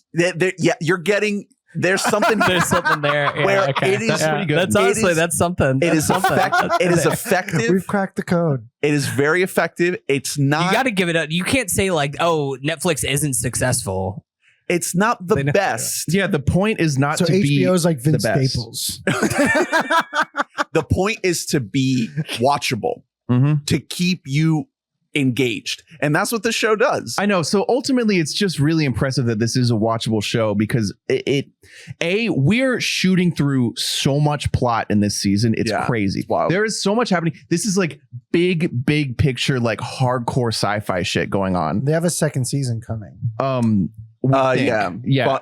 Final. Nobody watched this. It did terrible. They were expecting it to be like the next Stranger Things. It's yeah, and that's crazy to me, because this is like they're having. I mean, I guess that's just a lot of trust in Benioff and Weiss. Yeah, it's Benioff and Weiss. It's because Game of Thrones wasn't supposed to be the biggest show in the world, but then they took something that's like high fantasy and made it massive. I know, it's just this is like really hardcore sci-fi, and like there's no way around the fact that like half these episodes have to be all exposition because it is just complicated what they're doing. Like they're dealing with fascinating. I know it is. It's really interesting. It's fun to think about. That's why a lot of the time I was reminded of like Chris Nolan, because like he does these things that are like needlessly complicated but fun to, when he's doing a good job, like Interstellar or Inception. Like it is fun to sort of think about. Yeah, there's a lot of that going on. I was trying to think of like who better to adapt this, and like based on how much had to be done, I couldn't. You know what I mean? It's almost impossible. Boy, but the only For All Mankind. I'm serious. Like that's how you do it. You fucking draw it out over many seasons. I know. The only person that I thought of that I really would love to see is Patrick Somerville. Ooh, just because he is I think in my mind he's as good as we have right now. God, remember Station 11? That's what I'm saying, man. Like he is really good at like ethereal stuff. The thing, I don't know how he'd be with such heavy ass exposition science shit, but I'd love to see it. Anyway, Three Body Problem, not incredible, but it's going for something, and I respect that. Worth the shout out. Yeah. All right. So I get 2 picks. Yeah. Lay it on us. I kind of want to do another album. Am I going to do an album only draft? You could. It's okay. Wait, have you done only albums so far? You're like one of our 2 guys who don't. Yeah, I'm just going to take all of the movies. I'm taking my vegetables and taking fucking Three Body Problem over here to have some variance. Yeah, there's just so many fucking great albums. It's been an incredible year. What were your first 2 picks? Now I'm scared that you're going to take one of mine. What were your first 2 picks? We might have to do a little recap because I don't remember. I took Brat and Vince Staples. Okay, so you got 2 albums. Drew, you have Challengers, Schoolboy, and Three Body. Schoolboy. What do you have, Danny? You have Drake, have Kendrick. to take a movie Drake, that Kendrick, you think Hunter's going to take. For God's sake, please. And Kendrick Rap Beef and Champions League. And then you got Dune Part 2, MGMT, and Fallout. Nice. Okay. I'll take a film. I'll take Furiosa. George Miller. One of the best movies of the year. Underrated movie at this point. I feel like we're kind of forgetting this one. It's just getting lost to the sands of the desert. I'm worried that this album or that this movie might not make my top 10. Oh, wow.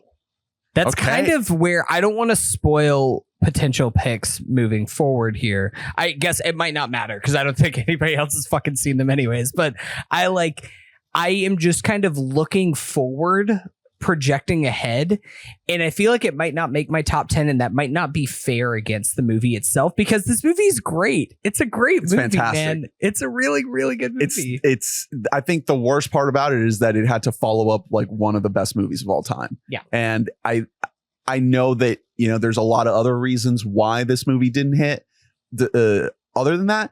But I just think that because it didn't match 10 out of 10 greatness, it's being shuffled away and like shot out in the alley in the back. This is a phenomenal movie just on every level. Is it perfect? No, but it operates at levels of action movie making that you just don't see. We just don't get movies like this that feel this high octane, just thrill ride and still give you an epic story that spans decades and that fleshes out the story of Furiosa that we met in Fury Road. Like we get this prequel backstory. I mentioned before, I think the best parts of this movie are all the things that it's doing that we didn't see in Fury Road. Because we do revisit a lot of characters and locations. I like all that stuff. The stuff that's new is my favorite. The ways in which this movie gives you an image or a character or an idea that you've never seen before. That's what George Miller does best. Retreading is fine. I think he does a fine job here, but there's so much new here. It's not just Fury Road again. So I hope people seek it out. It didn't hit at the box office, and that's okay. We can keep it pushing, but I just hope that this movie finds another leg, like another life. It's going to end up on Max soon, probably before the end of the summer, And I really, really hope that that's when people start to check it out and be like, holy shit, Furiosa. Yeah. It fucking rips. It's epic. Do you have it in you to make it epic? It's a great movie, man. It's like, it's a really, I almost feel bad for Anya in this movie because she kind of was given just an impossible task of like, we're going to make a follow-up to Fury Road and you're going to be playing like the pivotal character. And also it's much more of a character story than Fury Road was. So you have to carry so much of this movie. Also, you don't talk for like a third of it. And you're going to be opposite Chris Hemsworth, who's giving like one of the most charismatic performances of the year. Like it's like an impossible position that she is personally in. And she is still excellent in the movie as she is in like pretty much everything that she does. Chris Hemsworth is incredible in this movie. He is still like my favorite part of the movie, aside from the look and some of the stunts. The stuff in Bullet Town is incredible. I know it is a little bit of retreading of the stuff from Fury Road, but I mean, like, that's what I go to see a George Miller movie for, man, is I want to see shit where they're driving big rigs and these fucking vehicle contraptions that were built specifically for this thing. And then they're just ramming their fucking Tonka trucks together. Like, that is what I'm going to the movies to see a George Miller movie for. And this movie does give me that. It doesn't have the same sense of pace as Fury Road does. And I think that is to its detriment. But it's still an incredible movie. I loved it. I'm going to be revisiting it a lot. It's just another gear. It's just another vibe. It's a different thing than Fury Road. Yeah. Okay. That's Furiosa. My next pick, I'm really torn. Be careful. There's just way too many options. I don't know exactly where I'm going to go here. I really albums in a movie. I really wanted Fallout. That one sucks. That was like pretty much the only TV show I was like very passionate about this year. Love to see it. Love to hear it. There's a classic steal. There's a couple other shows I could take. So you trading Wes Welker for a 7th rounder? Yeah, that's what that was. And then with albums, it's like, could I punish you for taking Vampire Weekend? You could. There's a big one that I'm shocked that one of the two of you is not. I think I'm going to take it. I think I'm going to do it. The Smile, Wall of Eyes. Yeah. I think this album in a lot of ways is a lot more successful than the first Smile album. They're both on a very similar level, but I think this one tries a little harder to be more approachable and not as experimental. I think this one's the other way. I think it's the other way around. I was going to say, I disagree with that. I think this album is like a lot more experimental than I think the first one was a lot more approachable. This one is like a little more like, how much do you love Radiohead? Like how much do you love late stage Radiohead? Like how much are you into like Moonshaped Pool kind of Radiohead? I feel like my understanding of like what is experimental for Johnny and Tom is a little warped. By the way, quick get well soon to Johnny. Yeah, had to cancel half the tour because of him. Shot in the ear. Yeah. It took me a second to process. Oh my god. Woof. Fucking guy who like half watches the news. that was good. Fucked up at his rally. Now, I think to me, this album, it just feels a little tighter, a little more focused. The first one felt a lot like Johnny and Tom combining their solo talents, and the sounds that they did, on their movie scores and their solo projects, and they're more like ambient, weird stuff, and kind of smashing them together and sometimes creating something that felt more like Radiohead. This one feels closer to just a cohesive project that's now The Smile. Like the first one, you have The Smile, but it's almost just like a collection of Radiohead side projects kind of put together, almost like the Beatles' White Album kind of thing. This one really feels like an actual, like, this is what I want to do kind of thing. Yeah. You know? Yeah, exactly. It has some really good songs. We actually heard some of these songs live. A lot of them, Yeah, we did. actually. Yeah. Almost half the album, because it's Yeah. only 8 songs. Yeah, half the album we heard live. So it was like really cool to like take yourself back to that moment. And I always circle back to that video Mitchell took of me when they were playing Thin Thing. Yeah. And my mouth is just wide open. Just The real looking Harry at Kane Johnny, just experience. It was just like, what is going on? Have you jumped into this yet? Yeah, Ernest, you kind of took the words out of my mouth. I like this better than the first album for that exact reason. This feels like its own thing. Really? Yeah, You think the same thing? I do. I like it. I was trying to figure out a way to say it. It's almost like organic Radiohead or something. It's not as I could see that more than approachable. Yeah, because it's not, but it's not as like maudlin as Radiohead can get. Radiohead can get very dour, and like this gets like really experimental and out there. Like structurally, it's crazy and weird, but I don't know. It doesn't have that same like bummerness to it that Radiohead gets a lot, which is a good thing about Radiohead. But this feels unique. This is actually in my top 5 of the year right now. Hell yeah. Wow. Yeah, Let's go. Okay. yeah, I think this honestly is up didn't there. even have it on my list because I thought it would be gone within like 2 picks.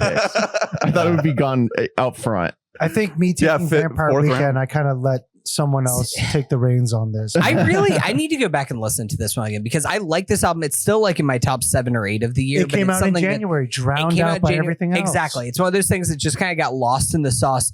I revisited a bunch of other albums in preparation for this, and it was just like, I was like, Danny already, I'll get that Yeah. one. It's fine. They'll beat I'm me to glad it you anyways. listened So to it though, because it's a awesome. really, last really year good album. You missed on Squid last year, and you know It's not too late. It's not too it's late. not too late. It's never too late. It is a stellar album. I think it kind of gave me that like there, because it's like when you listen to the first Smile album, you feel satisfied, but this was like the rest of what I was hoping for. Yeah. You know, especially with Bending Hectic. Which one's the other one I like? Under Our Pillows. Ooh, under that's a great pillow. one. Yeah, I mean, I've talked before, like Lee and I are super into Radiohead. She's surpassed me at this point, but when you dive into a band as much as we have into Radiohead and you kind of like absorb all of the albums and the chronology of them and the way the band changed through time making these albums, you come into the Smile like with that context, right? You come out of the coconut tree within the context of the Radiohead Facts. albums.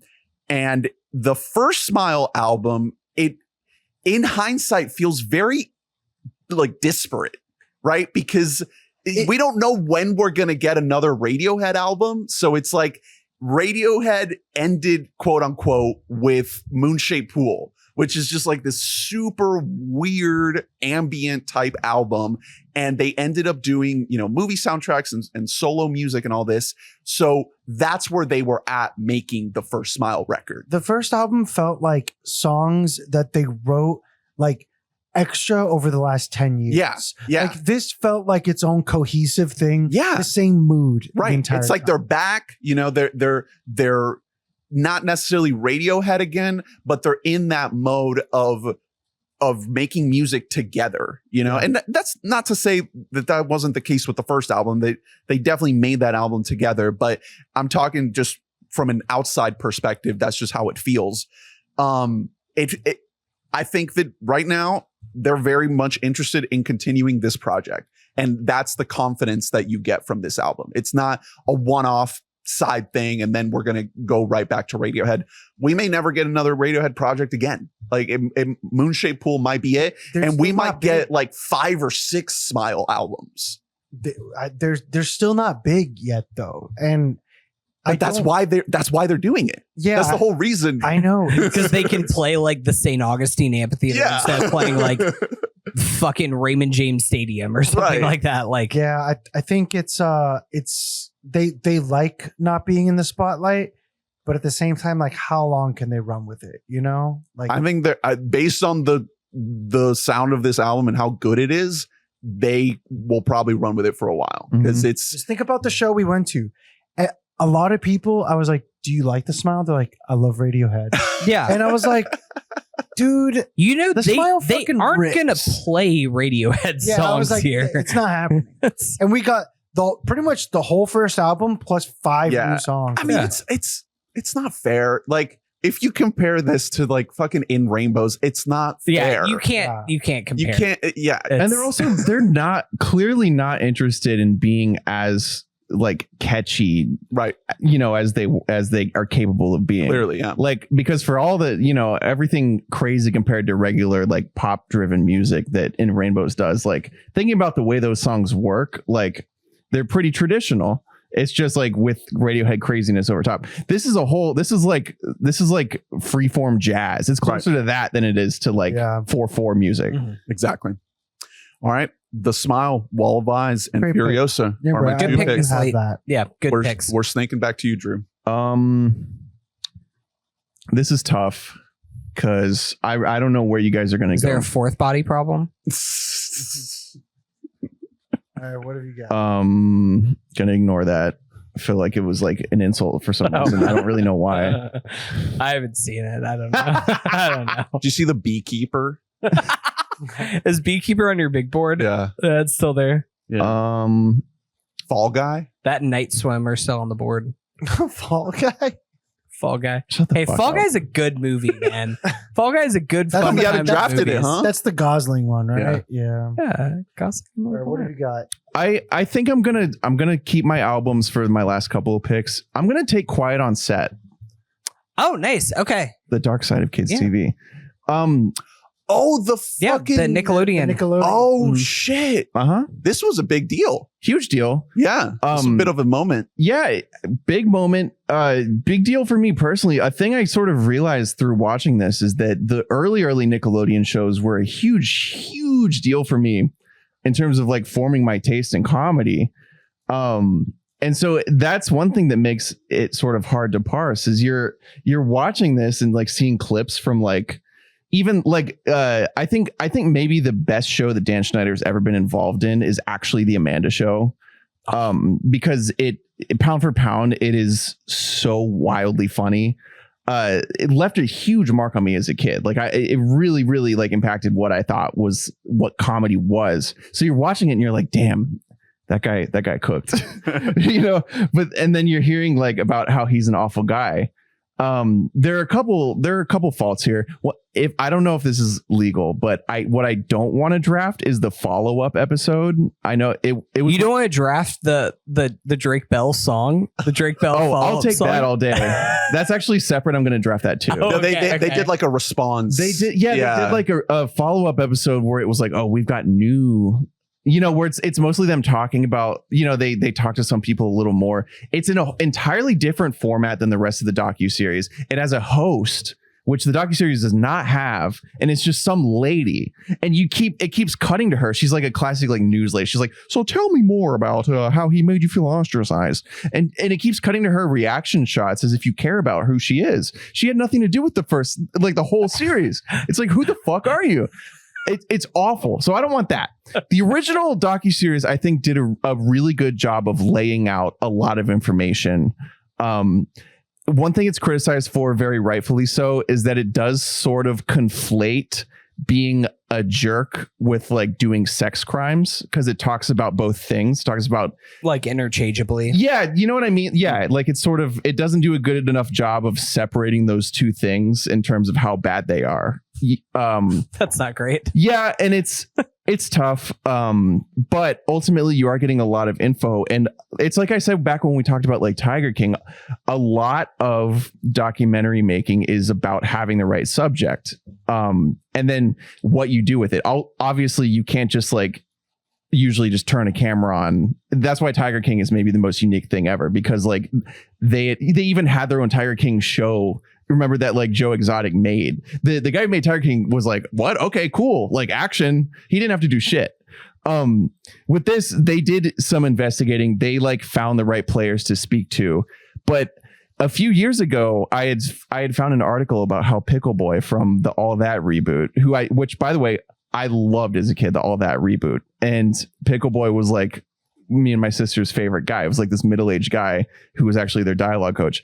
And there wasn't, the news had been out there for years that he had been arrested for like diddling one of the kids. Oh boy. Not a great look for Pickle Boy. I know. unfortunately, there wasn't much news to be had because obviously the identity of the child was hidden. So the entire trial process was, it was mostly like redacted type stuff. No longer. So what you're dropping in this is that kid was Drake Bell. Fuck. Like that's crazy. It wasn't just like some extra, like, and so that drops about halfway through this. You get a huge pivot. You get a lot of corroboration, and the beginning of it is focusing, I think, mostly on Dan Harmon because he is just generally a bad guy and an asshole and a bad showrunner or whatever. Dan Schneider.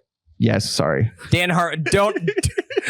I heard that and I was like, Dan Harmon might be a bad guy for different reasons, but we don't think in that way. He didn't touch people's feet. He didn't touch people. He's just an asshole. So there's a difference between the two. So it is interesting to hear from the original cast members about the various ways they felt scorned. You get to see a lot of familiar faces. And then once it delves into the Drake Bell situation, again, though, this is sort of another reason that this feels cursed as a product, because Drake Bell is not without fault. He had his own situation with hurt people. Yeah. Ultimately, the specifics of that case are like honestly not exactly what they were made out to be. Like, he's not completely wrong and seeming like he thinks he's fully innocent. It was like a girl that like lied to him about his age, and I don't think anything actually happened between them or whatever. But he is very clearly trying to benefit from this coverage, and Drake. Yeah. That's another thing that kind of goes against this whole product is he immediately drops a song about, which I am, of course, drafting along with this.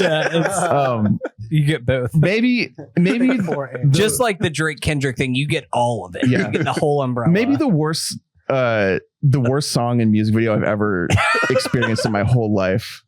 It's called "I Kind of Relate." You should look it up. The last time I told you, you made me watch that. Kind of relate. It was like Dane with 100 gex.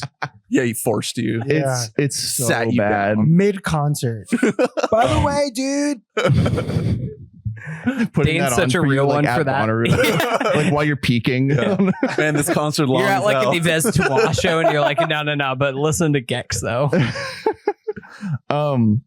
That said, interesting show. It does a good job of sort of laying out chronologically what went down. Well, it's kind of, I'm sure there's a lot of other people out there. Like, if you were super into these shows, like, it's kind of required viewing to a certain extent. If you had a personal investment in Amanda's show, all that, Drake and Josh, like Ken and Kel, it's relevant, or at least adjacent to our nostalgia for that. I know, and you do, and I don't know, it just creates a bunch of interesting dynamics when you talk to the parents of the kid, who a lot of them, despite being clearly really stupid, because making your kid be like a professional child actor is just that's being a bad parent, period. But they didn't mean poorly. Drake Bell's dad is the most endearing person in this whole thing. He's weeping. Is he heavily featured? Because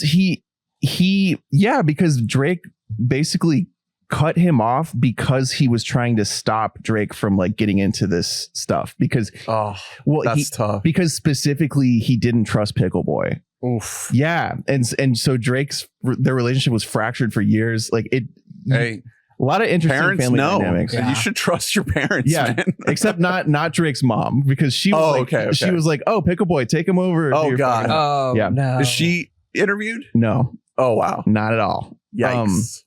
But it just sort of speaks to the predatory nature and how maybe child acting should be illegal in general, because like even the people who came out relatively unscathed, like for example, it seems as though nothing particularly disgusting ever happened to Amanda Bynes, but her brain is absolutely ruined because like you should not be famous. Yeah, if you're exposed to that. Yeah, because you're and if it's a toxic environment, it's like it's not just one guy. It's just it leads to the entire apparatus just being a bad vibes. Yeah, the pressure on you as a child, if you're a breadwinner, that should not be legal.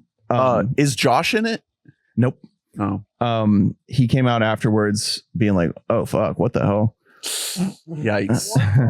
Hug me, brother. I know. Again, this this really does throw another wrench in me and Colin's podcast series, Hug Me Brothers. Right. God, man, that series, the greatest podcast series that hasn't been recorded. I know. Well, it could have a lens of like, what's the dark side of this episode, right? Like that could be a category.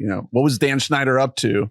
You should know. On Here's this the thing: one. is that you guys should start recording it and act like it's like 2020 and you don't know anything about anything, and then just record it over the course of several years and be like, "Damn, Drake Bell might have done some weird shit with an underage girl." Like you're like discovering stuff in real time, but like 5 years after the fact. That's a great idea, actually. That's good. So it's Quiet on Set: The Dark Side of Kids TV on Max. Not like the most like crafted thing you've ever seen. Just interesting. Right. It's 4 episodes plus the reunion special. Is it fair to call it that? The reunion, the live reunion. Yeah. It's just like the old Survivor seasons where they would bring them all together. Literally, kind of is. If I could draft this fucking Survivor I've watched this year, like, brother. Well, there's one season of Survivor you could draft. I watched some incredible Survivor. It almost second is chances to a detriment whenever you watch a bunch of old Survivor and then you watch the new Survivor because you're like, that was pretty good, but I watched like all-time top tier stuff, and then it puts all right, more perspective. Danny, you're up. What you got? What season of Love Island came out this year? Season 6 in USA, and I think UK is way up there. Yeah, it's well in. Yeah. Well in. Yeah. Are we coming They're home? cracking on. Just coming home. So I can go album or a TV show, and I don't think you're going to get either one. So I really think it makes no difference. I don't know. There's honestly one album that I am shocked has not been drafted at this point. Shocked. Yeah. Mystified even. Yeah, I know which one you're talking about, but I'm not. Flabbergasted. I'm not going to take it. I will be choosing an album, and it is St. Vincent's All Born Screaming. Nice. It's a good one. Yeah. Annie is back.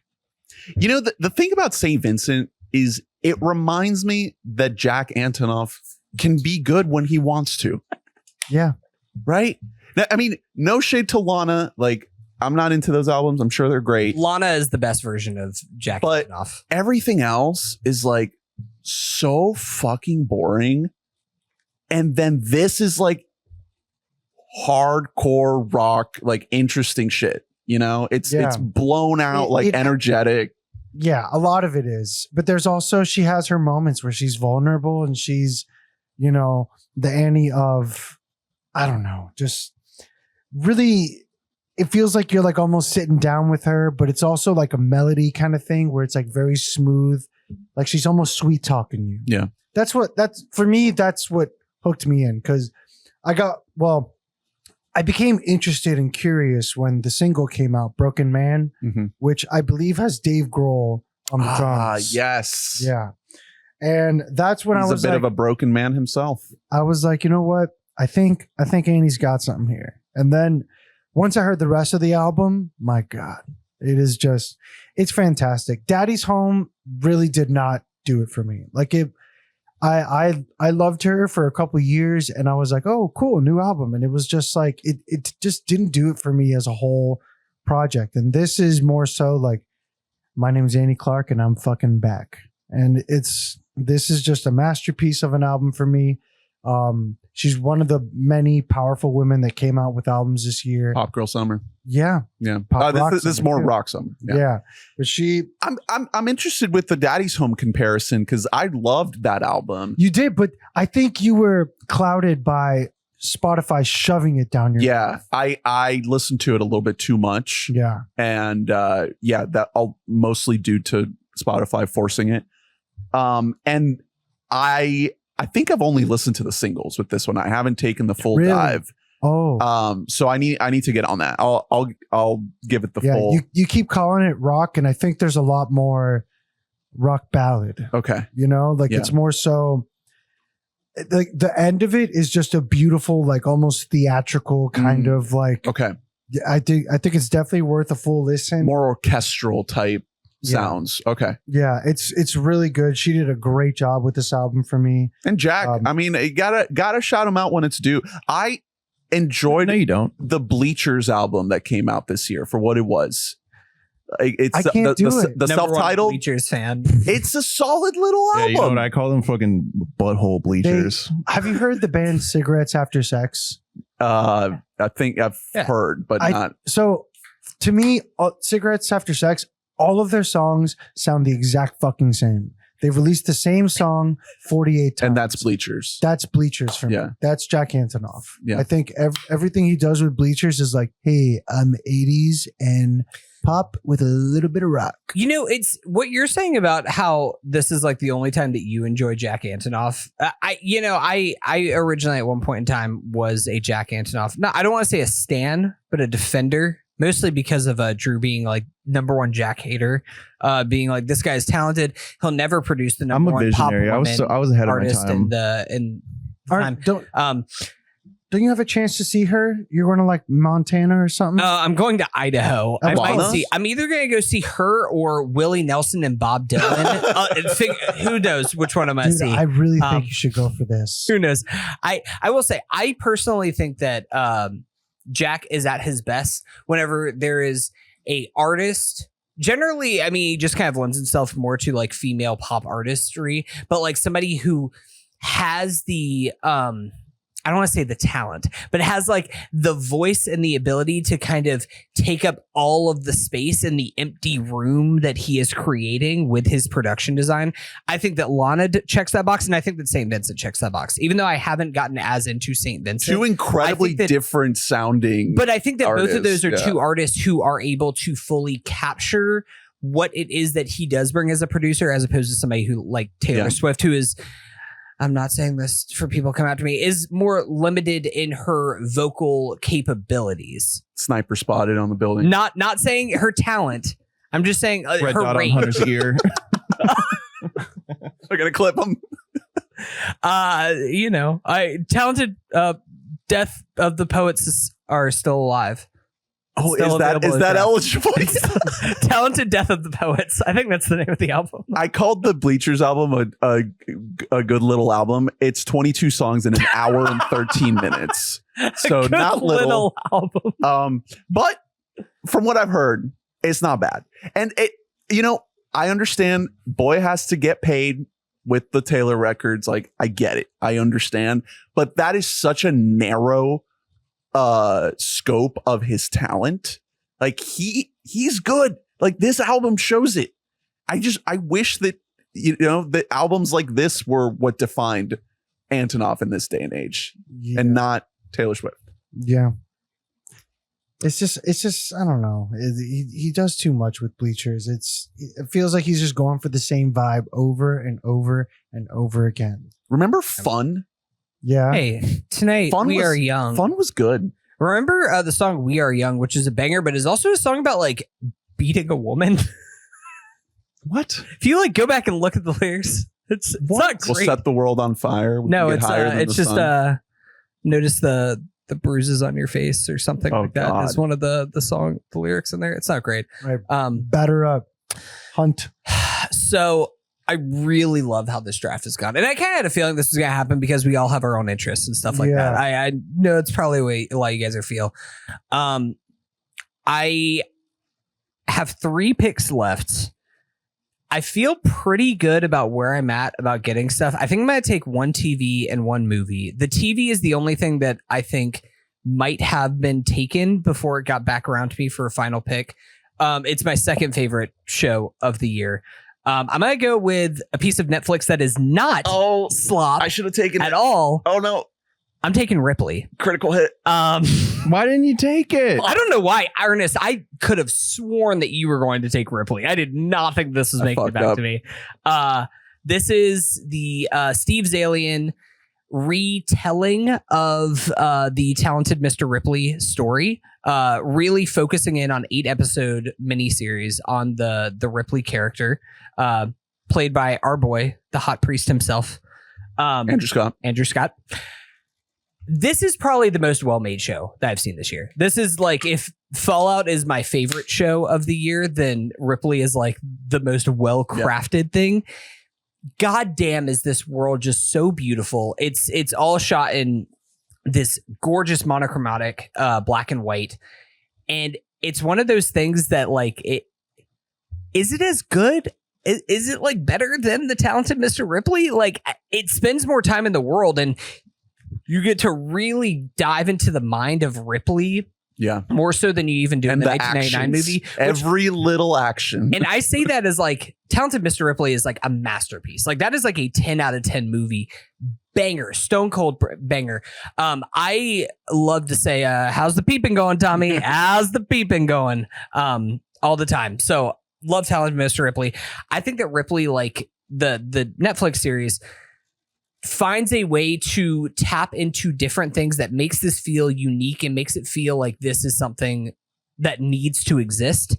And that's one of the most important things that I want. Anytime that there is a remake of a story is like, does this show or movie justify its existence? And especially if it's a movie that's being made into a TV show, is like, do we justify the existence to make more hours of this? And this 100% does. The Death of Freddy episode, I think, is my favorite episode of the entire series. Ashtray.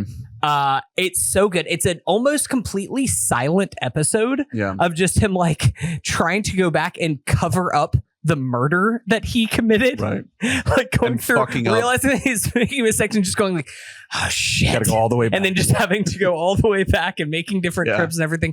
It's so good, man. It's so expertly done. It's incredible. Yeah. I mean, I think the black and whiteness is a big asterisk on this show, because you sit and watch this show and on the surface you think it's like homework. It's a fun show. Yeah, it's very fun. It's very funny and like light on its feet. Yeah, it's not like a I don't know. I don't know if it'll get drafted, but Shogun, I love Shogun. Haven't finished it yet. Don't feel good drafting a show I haven't finished yet. But that is a show that feels like a bit of a task to watch, because you have to read subtitles. You have to read subtitles, and it's such a meal. It's such same with Love Island UK. It's coming home. You got to have subs on. Well, you have to have like a thesaurus up while you're watching Love Island UK. Do I look like a fucking mug? You with Shogun, you are in for a meal every episode. And that's not to say that Ripley's not like a substantive show, but on the surface, it feels like it's going to be more of a chore than it is. That's the point. And not to say that Shogun's a chore, because that's not what it is, but there's more friction when it comes to the watchability of Shogun. And with Ripley, I think a lot of people might perceive it as a show that you might bump against, because it is in black and white, because it is this period piece, because it's not like flashy and full of like action and all this high stakes stuff.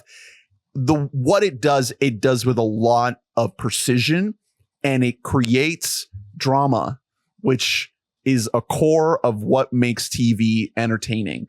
Every episode is full of tension and intrigue, and you are so wrapped into this guy's mind. And part of the reason why it is black and white is because he's a psycho. He's a crazy person. He's a killer. So he sees the world in black and white. He doesn't see empathy. He doesn't see life in the people around him. He's fucking ruthless. And the way Scott plays this character is expert. Like, holy shit, what a performance. I think it's the best TV performance of the year, like bar none. It's one of the best performances I've ever seen. It's incredible good. to it's see him so good. and to have this story drawn out over all these episodes as opposed to the film. Matt Damon, I think, does an incredible job in the 90s. Is it 99? 99. Ripley movie, kind of becoming Jude Law and embodying the essence of that character. Andrew Scott takes a similar approach, but in an entirely different way. And the details that you see in his performance of when he switches, of when he changes, or when he gradually molds the way he walks, the way he puts his hands in his jacket, the way he holds his face, the way he talks, all these decisions that an actor has to make, that character in the story is making to con people and to impersonate someone and carry out his crimes. unbelievable. It's so good. It's so watchable, so entertaining. Yeah, it fucking rips. It's incredibly well made. Like the craft is just there. I just think like it's such a expert job in screenwriting, and of course, it's Steve Zalian wrote and directed every episode. It's the guy who made fucking Moneyball and like Schindler's List, and of course, our beloved Awakenings. Like he is a genius. Like he is one of the best to ever do screenwriting. But it's not just the dialogue. It is the way that everything is expertly paced within a scene, within an episode, within the entirety, the context of the story that they're trying to tell. It's just incredibly well done. I can't recommend it enough to people. And don't think of it as some daunting piece of homework, because it is light on its feet enough that like you can just watch it and just be like, I'm enthralled by what I'm seeing. Yeah. And you get another pick. I do get another pick. So that was the last one that I was worried that there might be some overlap. I now can kind of just go off of like my true big board and things that I like the most and things that affect me the most. I'm going to take something that I know that the three of you have not seen yet. But to be honest, it might be my favorite movie of the year, even over Dune Part Two. And that is La Bête, also known as The Beast, from Bertrand Bonello, French filmmaker. So The Beast. I think that this movie is like a true masterpiece, and it's one of the best movies like the last few years that have come out. Goddamn. The basic premise of it is there's three storylines that are happening. There's this future storyline where basically most humans have like lost their like basically emotions and emotionality have been tried to stricken out of the workplace. We've all been replaced by AI and all this kind of thing. And so instead you can undergo this procedure where it's basically called like scrubbing your DNA, where they go back in your past and they try to remove the generational trauma that you have experienced in your past lives in order to get rid of some of the aspects of your DNA, this generational trauma that you carry with you in prior lives that is going to affect you in your current very Assassin's Creed. Yes, it kind of is it does have a little bit of that to it, but that's like the premise of it. The offset is this future storyline. We then go to a past which is set in like Victorian England, and then a present, like more of like in the 2020s, 2010s, whatever timeline, that's set in LA. In this, at the central part of the story is like how these two characters, specifically Lea Seydoux and our boy George McKay, from such things as 1917, Captain Fantastic. He's kind of just been like that guy, like that English boy, that chap, if you will, who's been around different stuff. How these two people are like inextricably linked together throughout like all of history. It's kind of his version of like the fountain or a cloud atlas. Yeah. Because it's using these same actors just playing different characters that are linked together. However, a lot of times, like, just because you're linked together, unlike a cloud atlas where it's like we love each other in every timeline and stuff like that, this is there's a little bit more sinisterness that's happening here. Like, for example, there's plot lines where, and I don't want to get too much into spoilers, but like in the modern timeline, George McKay plays like an incel 4chan guy who's like perennially online and is just like very much like, I hate women. And like women are the death of society, but these two characters are still linked together. Their paths still have to cross. I think that this is like, it's something that like I implore just everyone to go see because I think that's fascinating. I think it is the closest that I have felt to watching a non-David Lynch movie. Yeah, that feels that's what I was going to Lynch. ask. I've heard this comparison. It is very Mulholland Drive, like very, very much taps into that feeling. I think that if you at least like if you like Mulholland Drive, I think that you will at the very least thoroughly enjoy this movie, if not love it as well. I really think that's a masterpiece. I think Lea Seydoux is like might be my favorite performance of the year. Like the performance that she gives in this movie, the range that she shows. obviously, we can't draft it here because it came out several years ago. But Ernest, you and I both played through Death Stranding. Oh yeah, this year. Fragile, but not that fragile. She is actually really good voice acting work in that game. Which good. I mean, that game is like almost more of a movie than a lot of movies that you'll see. But yeah, I think that this movie is incredible. I really I implore all of you to see it. It's now available on VOD, so anybody can watch it. I have it locked and loaded. I should have watched it before this podcast. I didn't get around to, but it is. Check it out. It is ready to go. It's like 70% in English. There's a little bit of French in it, but it's mostly in English. I think either way, it still is something that like anybody can get into, but just like you should be locked in as much as you can. Like, don't be like browsing Twitter. You saw it in the theater, right? Don't be doom scrolling as you're watching this movie. Yeah, I saw it in theater. Nice. I saw it the last day that it was playing in theater because it was very, very limited before it came out. And yeah, I don't really think that it's going to get any kind of big re-release. It's not going to get an awards push or anything like that, but The Beast. Definitely recommend it. Awesome. The Beast. All right, Danny. Who is the We're Beast? snaking back to you. I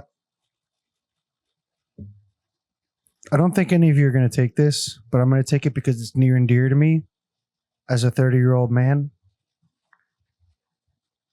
Curb Your Enthusiasm, season 12. Oh, the goodbye. The finale. The final finale. season. It was a beautiful ending. So long to Richard Lewis. May he rest in peace. R.I.P. Yeah. Man. It was a great ending to the show. A real nod to Seinfeld at the end. It was just still funny, still great. 12 seasons of greatness. Honestly, no season misses. If you haven't seen any of the show, I highly recommend you do it. Larry's an all-timer, dude. He is an all-timer. He's still funny. Yeah. He's still like. I heard he was in Pennsylvania this weekend. Was he? Yeah. Did you hear that he was? That he was the other. Did you hear there's a second shooter? He was just around. He tried to warn them. It was a whole comical thing. That would be an episode of him trying to tell. One of my favorite episodes when he wears the MAGA hat to like just not have friends anymore. Was that in this season? No, I think it was a season or two ago that he like people keep wanting to like have lunch dates with him and shit, and so he's just like someone tries to sit next to him at a sushi restaurant, and so he puts on the MAGA hat like, "Hey, how you doing?" And they're just like, "Ugh," because he's in California. So it's funny. Like, yeah, I mean, obviously, all-time skits teeters around, inappropriate at always. times. Yeah. But just phenomenal. I had such a good time with it. So the season, I heard it's like an overarching story of his trial. It's a trial based off of him giving water to someone in line to vote in Atlanta because it's illegal to give someone food or water in line. That's so funny. It might indicate their vote. Right. Yeah. And so that's like the whole overarching theme of the entire thing. He gave someone water. Like he ends up in prison. Him having a lawyer and like the stupid shit he does that makes him look worse. And it's like, in reality, it was just a hot day. He wanted to get like a friend of his, their mother was thirsty. And so he gave her a water. Wow. And then that's the whole thing. Like, oh, you're under arrest. And so that's like the big thing they keep coming back to, but it's not the main thing in the entire. It's still very much just the format where every episode is a different, comical, a different story. Yep. What do you think he's gonna do? He's probably just like done now, right? Like he's just gonna like play golf with Charles Barkley. That's like what he does. I really hope he's 77. I hope he does something else, like at least some before he rides off into the sunset, because that whole show, that whole series is just phenomenal. Like it seriously is funny. I think it really stands up there when it comes to how it should have gotten as popular as the US Office. Like it really should have gotten there.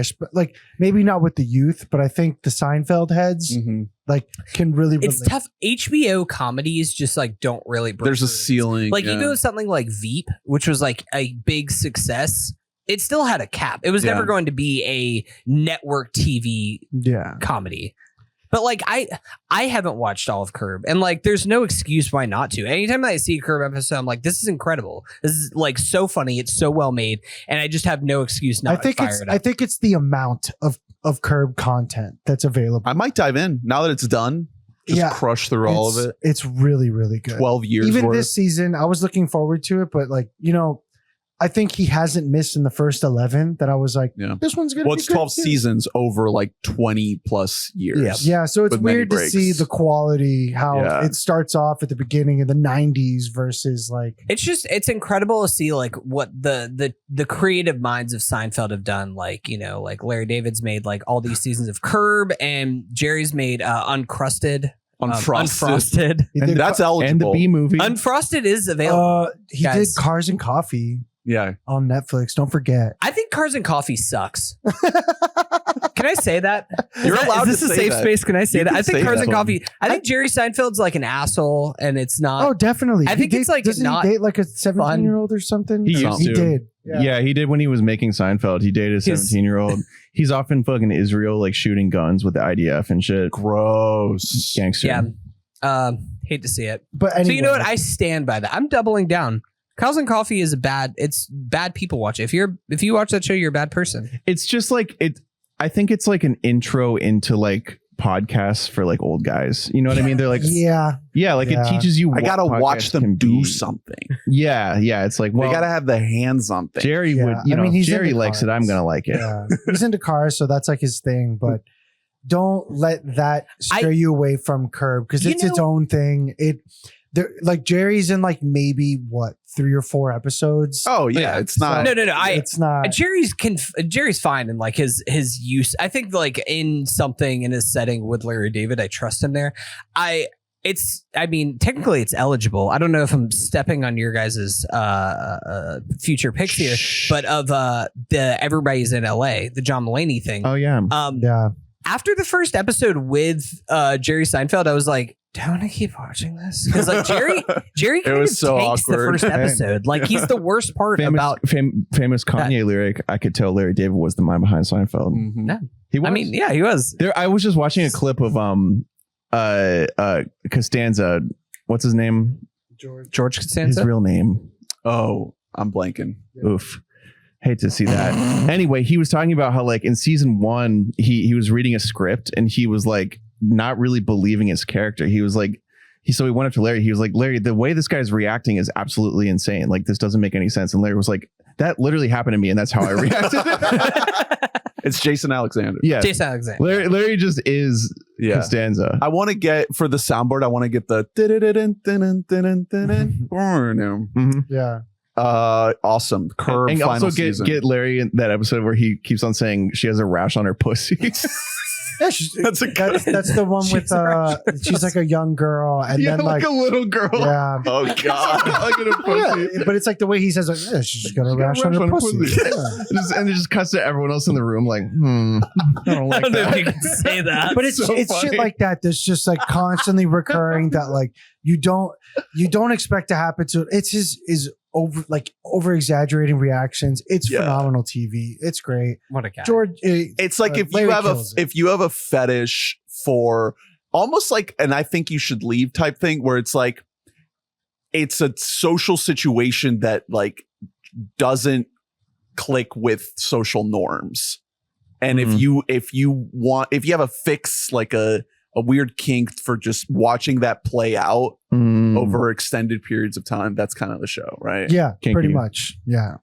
All right, Drew, you're up. What is your pick? We're kind of running out of time here. I know. I 2030, just had to so check because lay it out. Columbia is going to kick off soon. So It's okay. We got about 28 minutes. Yeah. I'm taking the new Yard Act album. Let's go. Yard Act. Yard Act.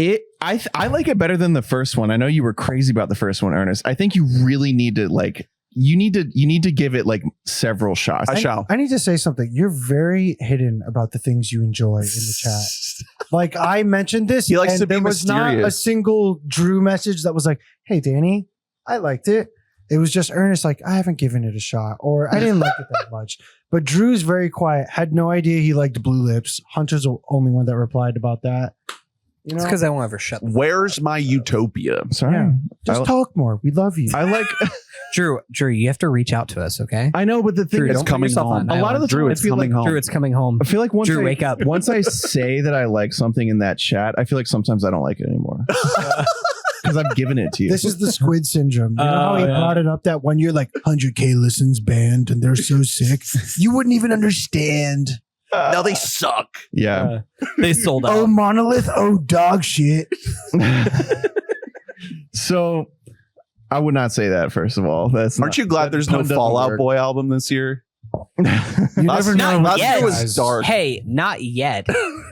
We've come so They far. went on a tantrum in Europe. Like they were headlining everything in Europe. They headlined Download.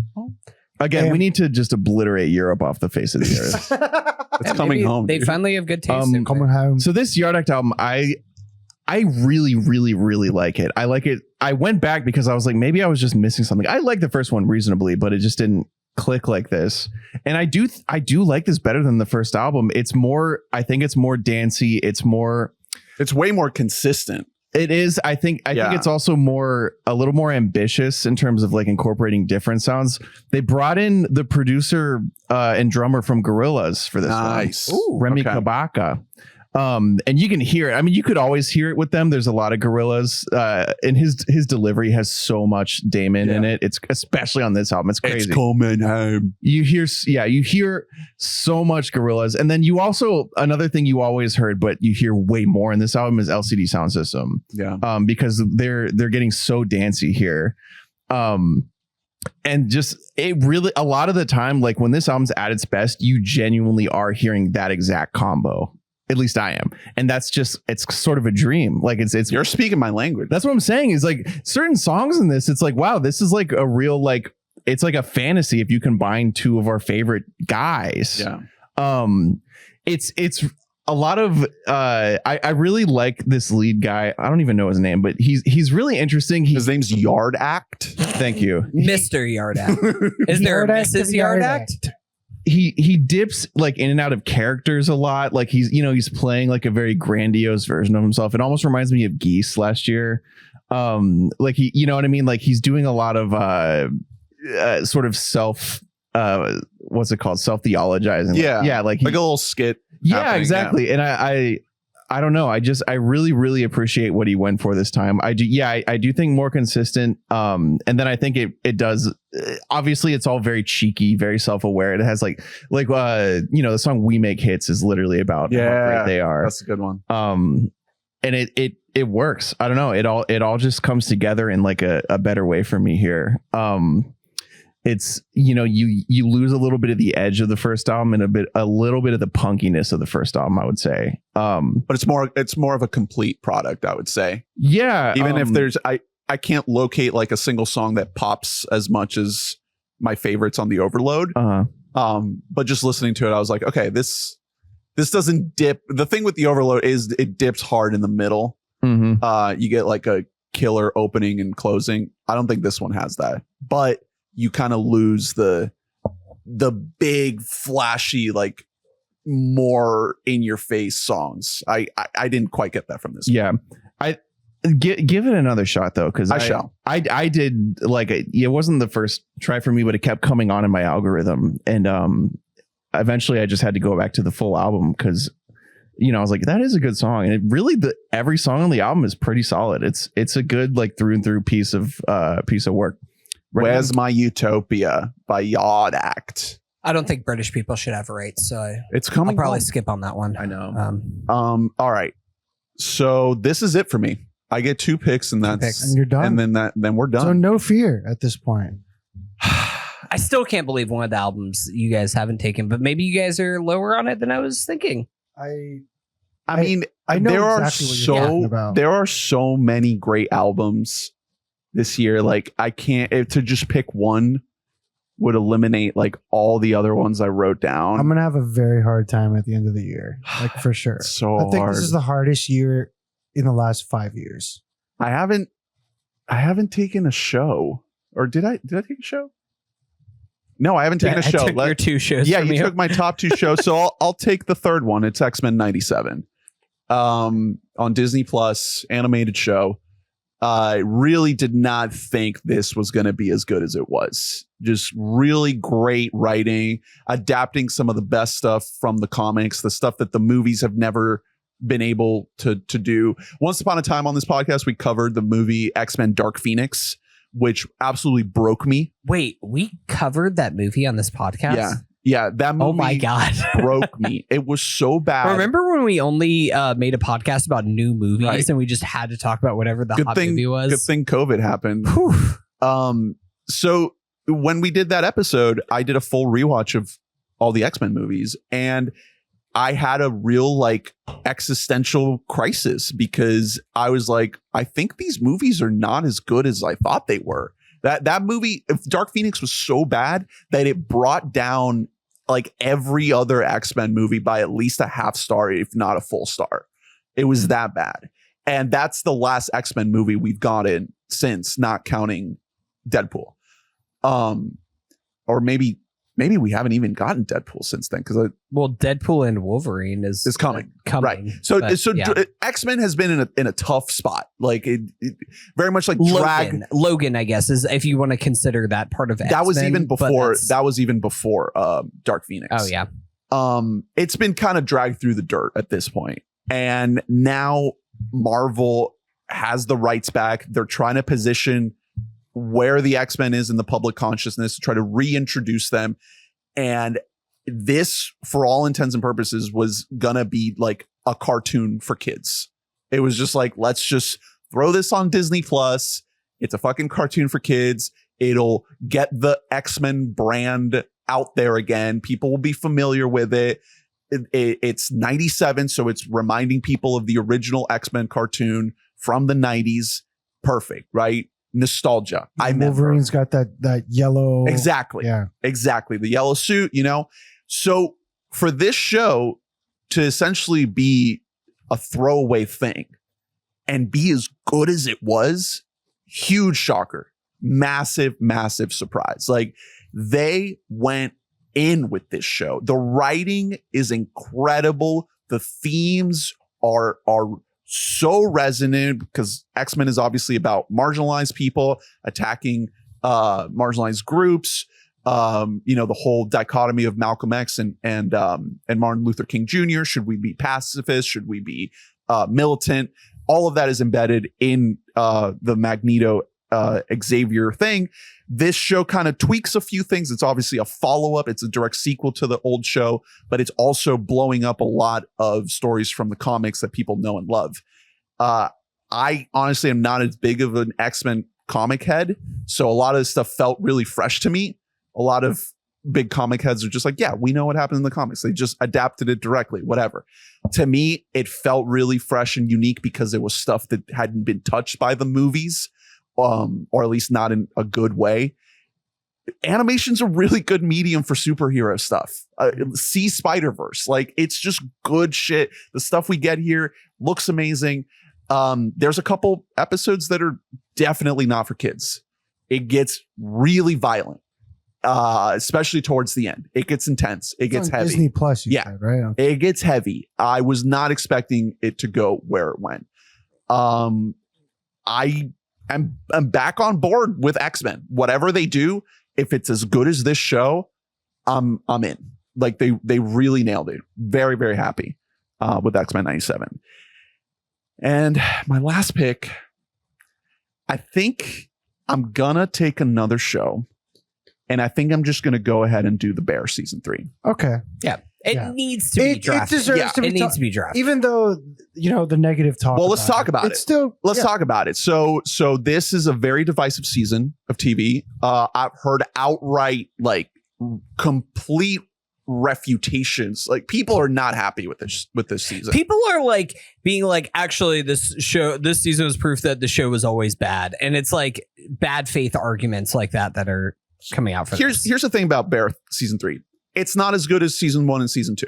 Yeah. That's it. Yeah. Is it still one of the best shows on TV? Absolutely. Mm-hmm. Absolutely. The problem with this show is that they stretched out the story into the next season that hasn't come out yet. But they've done that though. Like, if you think about it, it's like season 2, they could have opened the restaurant like clean. Sure. No, that's a good point, but I think season 2 still has enough in it to be a deeper dive into the characters and a story about what it's like the to Richie episode, to the point where you're ready to open a restaurant. The thing was that it was originally like the outline, the Christopher Story outline or Christopher Storer, his outline was 3 seasons. It was everything leading up to it. Season 1, season 2 is them finding themselves starting the restaurant. Season 3 was going to be the full arc of the restaurant opening, and maybe things work out, maybe they don't, whatever. That story is still yet to be fully told because we've only seen season 3 and now it's been stretched across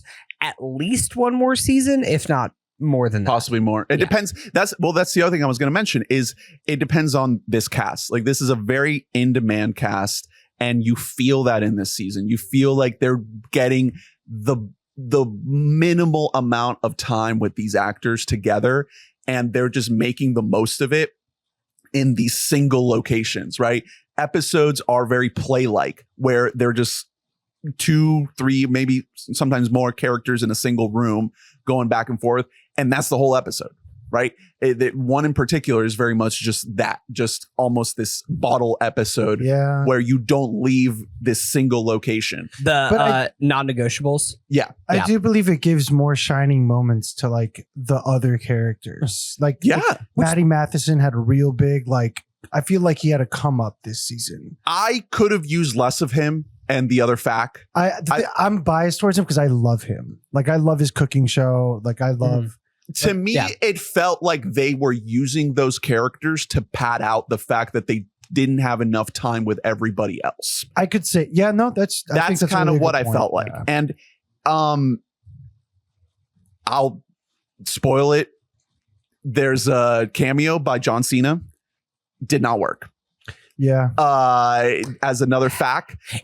Here's the thing. That character is fun and works. It shouldn't have been John Cena. It's John Cena. So it's just distracting because you're like, that's not a fact. That's just John Cena. The thing with The Bear is, because it's a show about food and restaurant culture, I read it as eating a meal. Like, watching the show is like eating a meal, right? And you can't throw in an ingredient that doesn't fit into the meal. You can't throw in hot sauce into a bowl of chocolate ice cream. So here's a question I'll ask you. Do you think if the 7 fishes episode from last season didn't happen, that's a case of all the ingredients working together? Exactly. But if that episode, all the cameos. Exactly. All the cameos. Now, if that episode didn't happen, would this John Cena one not be as bad? It would still be bad. I don't think it would be as bad because John Cena. I think that you're onto something. The facts are supposed to be like dirty Chicago guys. That's not who John Cena is. Yeah, John Cena's so like clean and well put together because he's always dressed nice whenever you see him. But I think it's a thing where it's just like we are now conditioned with The Bear to almost. I don't want to say expect cameos, but like you see, it's not Josh Hutcherson. Who is that? It's Josh. Yeah, Josh Hartnett. I like that just one. an episode, and that is one that works. But it's just like, oh shit, look, it's Josh Hartnett. Like, that's a weird thing that the show has gotten into. That like, I don't think that that's ever what the show was setting out to be, or whenever it was at its peak, that's what was working. Like, when you think back to some of the highest moments of last season, I will say, like, full disclosure, I have not finished this season. I think I have 1 or 2 episodes left, but I didn't want to draft it until I could finish it. I wanted to take my time with this season because I fucking hate that it's just dumped all at once on Hulu. And you just gotta like suck it up. I don't like doing that with shows that I really love, like The Bear. Like a meal. Spoilers, you almost have I'm interested to talk about like what you think the messaging of this show is once it's done, because I'm saying this to somebody who hasn't finished the show, but it almost feels like a show that's about the death of fine dining in so many ways, and like maybe it's good to just have a sandwich shop. Yes, like absolutely. That's kind of what I'm getting at, and I think that that's kind of the message that he is trying to get at, and like what is. But the function of the show is suffering because by doing that, by showing you that the tweezer food isn't as good, the show also isn't as good. But like, here's the thing is that I think where the show, and I think I have no doubts that the show is still going to like it's going to stick the landing. Like, I think that everybody behind the scenes is too talented for it not to at this point. I think that the message that the show is trying to get to is that people like Tina and Ibra who are behind the scenes, you can still have craftsmen that are creating stuff that isn't made for a Michelin restaurant. Yeah. I think that is like what's really well done. I love Tina. I can't remember the actress who plays her. Liza Colon Zayas. I think I shouted her out in season 2. Her episode's probably the best episode of the season. Yes. Yeah. That Napkins. episode. Directed Napkins, by Io. incredible. Her debut. Yeah. That episode's incredible. And then Doors is another episode that, like, I love Doors, but Doors is like an episode for if you have ever worked in a restaurant. Yeah. Of It's the one episode that actually shows us like the monotonous nature of it all, of like you What it's like to made work something there. perfect and now you have to do it again. Like, it's just that kind of over and over cycle of everything. I do wonder if season 3 is a little bit of a correction from season 2, because season 2 almost like limits your Jeremy Allen White content to a point. And season 3 is like, oh, remember, he's still the but he's star. kind of frozen the whole He's season. The show suffers from like the greatness of season 2 and 1. Absolutely. Season 2 is perfect. Season 2 is one of the best seasons of TV it's that tough. like You can't go up from that. Do you You can't. Do you think it'd be It's not fair. better if they took more time between seasons? Probably. I think so. They've been shitting them It's out. once a year. It's literally come out every single year. I know, which like it's funny that we're talking about it like it's crazy when that's like how shows work usually. Right. But like Not great good shows as of recent don't do But that. it's just tough. Whenever a season is so perfect, you can't, like, it's really hard to do better than that. You know, when like you get to that peak. sometimes you need to tell more about it, you know, and like that's why I don't agree with a lot of like the negative like connotations of it, because it's still great. Yeah. Like, it's still a great show. And I have it's felt okay. myself being defensive of If the it show wasn't called because of Bear that. season 3, it would still be a great season. It's okay for shows to be not as good. Like my beloved Lost, 20 plus episode seasons, so many of them were not good. And that's okay. Like, TV used to be like that, right? It doesn't have to be fucking bangers all the time. We all want that highly exquisite finger food, man. That's what's happening. Well, to your point, I feel like the point of it is that that's not the only thing that's valuable. And again, I haven't finished the season, so excuse me if I'm wrong, but there is one line like early on the season where they're like the sandwich shop that Ibra is running That's is the only business. thing that's profitable from this whole thing. The finger food, the Michelin star that we're churning for, I is would not. rather eat the sandwich than whatever the fuck they're Have making you at guys the ever Bear. had a real Chicago Italian beef? I mean, that's it's the not fucking for us.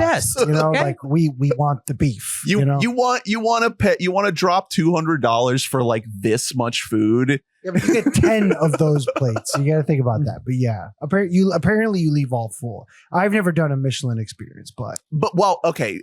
The show doesn't really get into the details of this, but to me, Michelin isn't necessarily equated with like a tiny little piece of meat with 4 peas on it. Like, Michelin is an award system to award great dining. It's not like a genre of food. Right. yeah. It's not always going to be the same even thing. Domu gets nominated Right. for Michelin's. Yeah, there's multiple Michelin star restaurants in Orlando. Domu, is just Where like, you get, Domu's They're one not of like them. starred though. They're like Michelin like recognized, Yeah. right? but Yeah. there is Kaya in Orlando is Michelin star. Yeah. The Filipino restaurant. There's Kaya. There's a sushi place that's in Winter Park that I know I think is 2 stars if I'm not mistaken. Oh, wow. I know it's very expensive and like booked out months in advance, but Well, it's I do think that Bear season 3 is not as good, but I don't think that a lot of I agree with the majority of the criticisms. I really don't. I think a lot of it is unwarranted, and I think a lot of people are frustrated that the show decided not to advance its plot. The first episode of the season is essentially a montage recap, and it's one of the best episodes I've ever seen of anything. It's incredible. Great, yeah. Again, That shout out and to episode 6, was it? That one stuck with me, and I think 4. I don't remember. Those were the ones I was like, oh. This is why I like this show. It's still doing interesting stuff. It's not trying to just do the same thing. The Bear easily could have been a show that's like The Office in a restaurant, where every episode you're just with your friends again. They're quirky. Yeah, it's like Yeah. Io and Marcus. Will they? Yeah, exactly. They easily could have done that. And the fact that they're trying actively to not do that leads you to some shakiness, but it's trying to be something different. So I commend it for that. That's my list. We have 7 minutes. Go. Danny? Don't do this. No.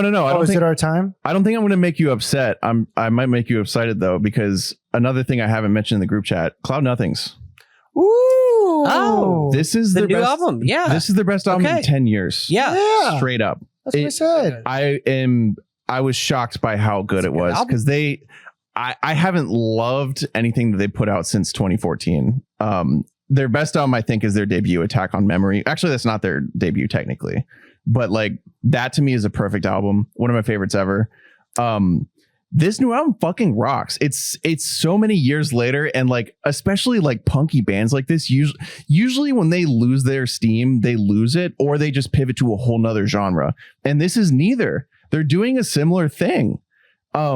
It almost verges into like shoegazy punk at certain points. Like it's very noisy, but it gets back to what I love about them, which is it's something that's hard to quantify, but they play their instruments really hard, like in the studio, like they are smashing their fucking instruments. The drum, it's a specific sound when like they're playing melodic music. It's not like death metal, but the drummer could not hit his drums harder if he tried. And that to me is what I loved about Attack on Memory, is you hear them.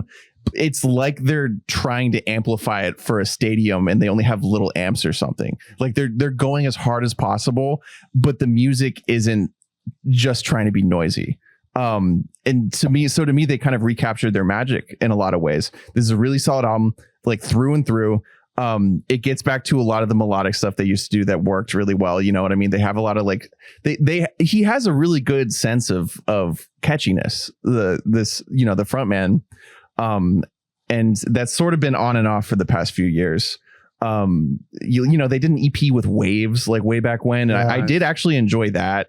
But it's been inconsistent. I also thought his voice was kind of fried because the way it's produced from album to album changes. And this is the first album in a while where it sounds like he's got a little juice behind it. But if it sounds like they're kind of being like true to themselves in this album.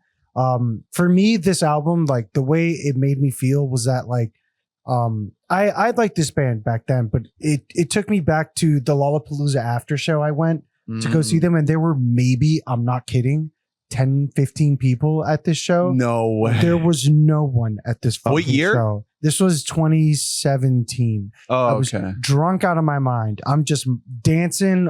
It was like me, Joey, Brad, and we're just dancing alone on the dance floor. Like I'm this far away from the drummer. Like it was so loud in there. I should have had headphones or earplugs, but I didn't.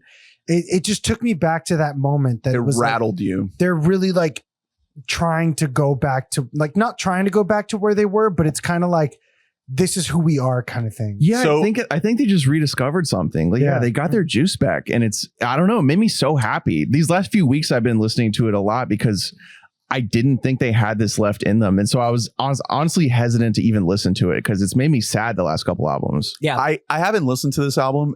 Is it similar to that Rolling Blackouts Coastal Fever album that you really liked? No. From a couple of years ago? No. Rolling Blackouts is like from the jump, they're like dad music. Okay. In a lot of, you know what I mean? So this is still very much like it's punky. Yeah. Have you ever listened to Cloud Nothings? Well, yeah. That was my question. It's very much like the sound that they used to have. Like they haven't updated it to try to appeal to any type of newer sound. Yeah. But like I said, a little bit, if you consider like shoegaze revival newer, like there's a little bit more sort of general noisiness. Like almost like in a way of like Hotline TNT, who was on my list last year. But it makes a lot of sense with their sound because like I said, they already are just, you know, they're doing the punky repetitiveness already, and then they are playing the fuck out of their instruments already. Go and watch like one of the really old KEXB sets on YouTube. Nice. And you'll see what I'm talking about. The Wasted Days performance that they do. Watch their drummer. He's fucking mashing. He keeps his drums lower than any drummer I've ever seen, and he only has a couple of drums. He's not a crazy kit, and he's just absolutely slamming them. Yeah. And he's one of my favorite drummers, like, period, right now. I need to listen to this album more because it, like, as soon as it's one of those albums that, like, as soon as it came out in like April or whatever, it, like, Spotify was like, you should listen to this, and I listened to it like, a couple times. I really liked it, and then just like got lost in the sauce. Yeah. But I need to go back and listen. You gotta hide it from Ernest. Yeah. I just have to hide it from Ernest. That's all I know. They are playing in Gainesville in a couple months. They're actually playing a festival. They're playing Attack on Memory in its entirety At Fest. And I will be there. I posted this in the chat. Do not act surprised. Will fucking do not. Fest rules. Shout out to Fest. Yeah, you've been recently. Yeah, Is Fest rules. Yeah. It's the God, best. you pissed me off. It's final summer. Drew uses group chats to get off his own takes. We should just I have use our own group chats. chats. There's no Right. reason. I only post in group chats when I've left my phone open in my pocket, and I start like a group You start call. calling. Final Summer by Cloud Nothings is Drew's final pick. Danny, I'll final be pretty pick. quick here. My last draft pick is the That's a Bad Idea YouTube channel. It's Okay. so it is a group of two dudes, and they are as close as you're gonna get to Tim Robinson.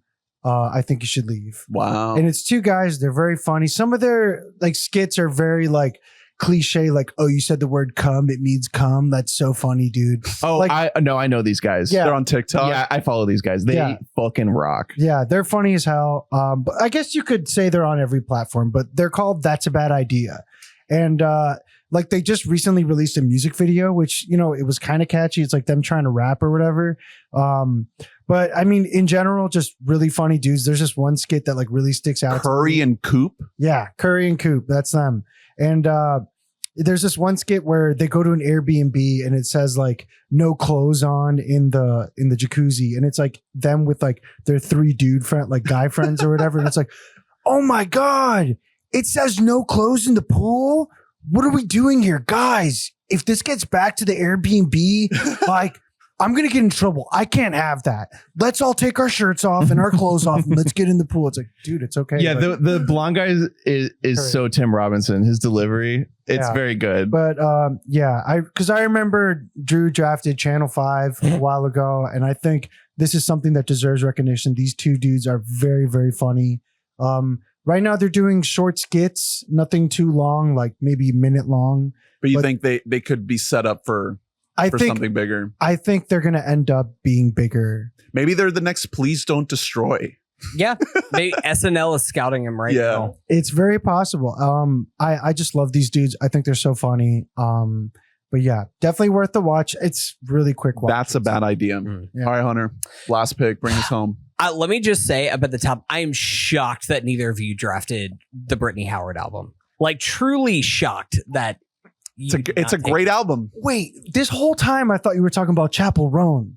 No, You're not talking about Chapel Roan Brittany was Howard. last year. Also, Chaperone came out like last year. Was it? Yeah. Brittany, I thought you guys were talking that Man, one of you would 100% have taken that. There's a lot of great albums. I'm not as crazy about it. That's what I I meant. feel the same way. I don't love it. I have not connected to that album. It's a So I weird one. keep trying It's a to go weird back to it, and there's a couple songs that I like, and there's a lot of that album that just kind of washes. I over me, said and this I'm not when we a were fan. talking about her previous album, which I loved. I was like, if she keeps going in this direction, it's going to get really disparate. Are you talking about Jamie? Kickoff is in for another What? 30 minutes. by Wait, the way. what album were you talking about? Oh, it's not till 8:30. I was just We're talking about Okay, the Britney cool. album. Oh, So, you listen to it. I too? have a long time, I is hate what you're saying right He now, doesn't Ernest. fucking talk about it. I'm tired of it, dude. Like, the only person that responded was Ernest about this, and now both of you are just like, yeah, Brittany Howard's great. Like, No, I really I love don't Brittany like Howard, it but that much. I don't like this album. I know, I'm not it really makes- in on this album as much. It's You're my not. least favorite album she's ever done, including Alabama Shakes. Yeah. wait, is this your pick? No, No. this is not my pick. No. Oh. I'm saying I'm shocked that I'm saying that I'm surprised that neither of you guys attack it. I thought this was going to be like a top pick for both of you guys. I was so pissed. It's good, not great. No, it's great. You guys are wrong. It's great. So it's a little too weird. Not as good as fucking YouTube. Did you like forget about this album? I'm trying to bring variety to the fans of WBAM. Yeah, don't bring a black woman into the situation. I love her. I saw her at Bonnaroo. She's like one of my favorites. I love this album. It's top 5 for me. Okay, cool. It's not for me. It'll be your end. Yeah, it's definitely okay. So there's still a bunch of stuff left on the board. I'm just gonna like kind of run through a couple of things before I pick my thing. You mentioned Shogun, Ernie. It's a really, really well made. I'm almost done. I got like 3 left. I feel like it's going to end up being in my top 10 of the year, so I don't feel as bad about not taking it here. Okay. I feel the same way about a couple albums that like the new Ari album, Eternal Sunshine. I re-listened through it today, and I think it's her best thing that she has done since Sweetener. I think it's like a perfect pop breakup album, and so much of the album, especially now listening back to it, is about Mac Miller and about how like she never really moved on past Mac Miller, especially with the song like Eternal Sunshine itself, is like about having this like broken relationship and not really being able to move on past each other and hurting each other. Like it whenever you get caught in this cycle and then kind of realizing that you're both broken, neither being a home wrecker, responsible for each other. I feel a little bit of homewrecking action happening in there. Wicked coming soon. Also about a little bit of the toxic marriage that she was in, now divorced. And so she, whenever you're in a bad marriage, you got to break up another marriage. She divorced the SpongeBob guy? They weren't married. Never married. No, she was married. He to was like, married. No, she was married to a guy like a like Los Angeles realtor guy who apparently was like a real piece of shit and like might have given her like an eating disorder and shit like that. No. Yeah, like real fucking piece of shit guy, that guy. So in turn, she may or may not have broken up a marriage, or they may have already been on the outs. Any word on like how weird it is that SpongeBob guy looks a lot like her brother?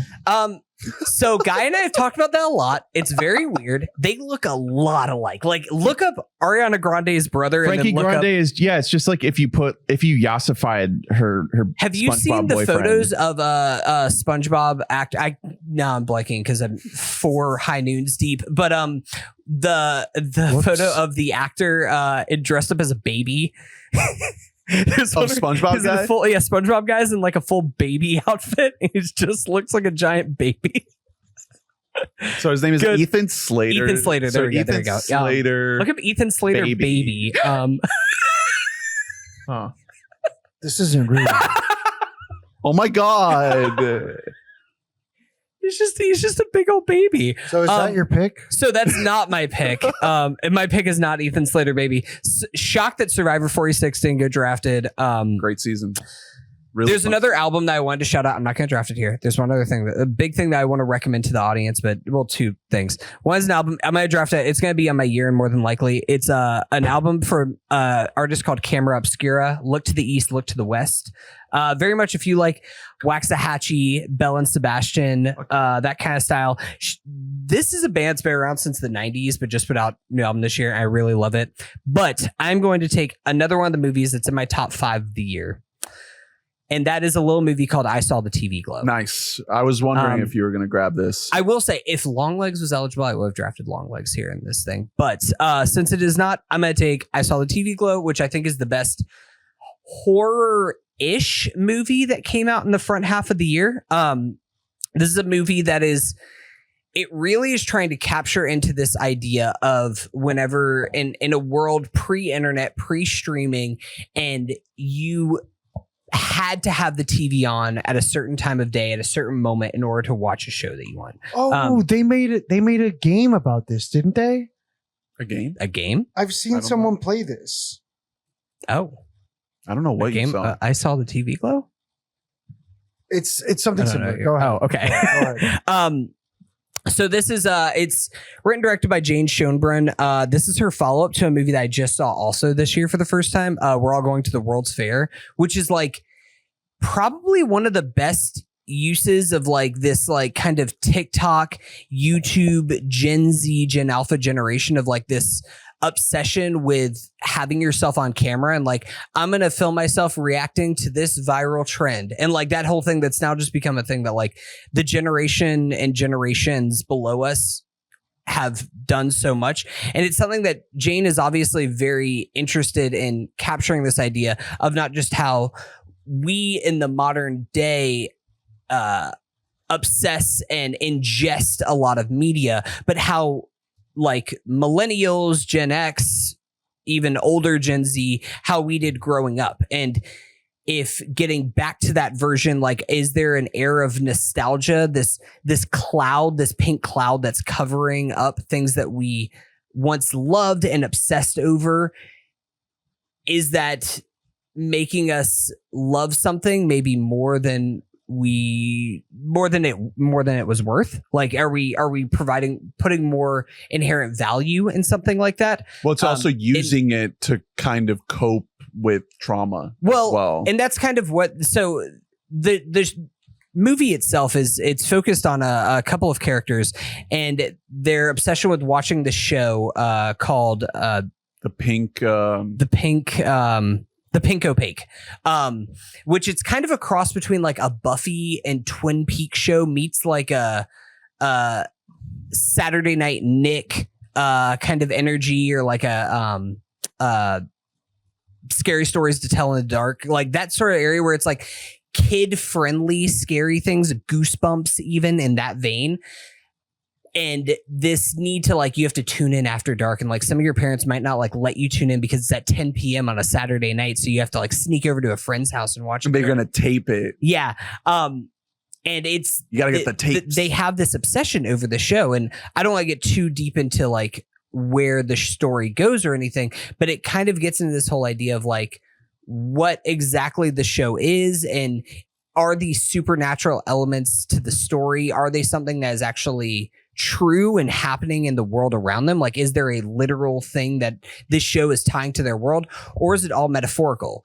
Jane Schoenberg is a transgender woman, and there is a very big trans read on this show. Absolutely. Very overt, I would say. Like, have you seen this movie? I saw it. Okay. I didn't know that. I saw the TV girl. I saw the TV girl. Yeah, I'm interested. What are your thoughts on this? I loved it. I mean, I kind of went into it thinking it was going to blow me away. I saw a lot of like masterpiece, 10 out of 10, 5-star reviews from Letterboxd mutuals. I wasn't quite on that plane of just all out masterpiece. But I thought it was incredible. I found it very transfixing, like kind of like a movie that sort of puts you into a lull, into almost like a trance. Yes. There's a sequence very in the middle in particular where a character gives a very long monologue. And there's this like light that's rotating around them. It's very hypnotic. I felt like I was getting sucked into the TV and like losing consciousness a little bit. So it has a weird effect on you. I might need to see it again to try to figure out like how I really feel about it. But overall, I was very impressed. Felt like a fresh new voice, like unlike anything else I'd seen, just very, very unique take. And yes, definitely a very pointed allegory of what it must be like to have gender dysmorphia and to feel like you are trapped in a body that is not your own. Yes. Like the movie, that is one of the things I love about movies, that it gives you the feeling that you could never have, of an experience that you'll never experience. And that's what this movie does. It captures that magic, that empathy machine of a story of a person that is clearly going through some kind of,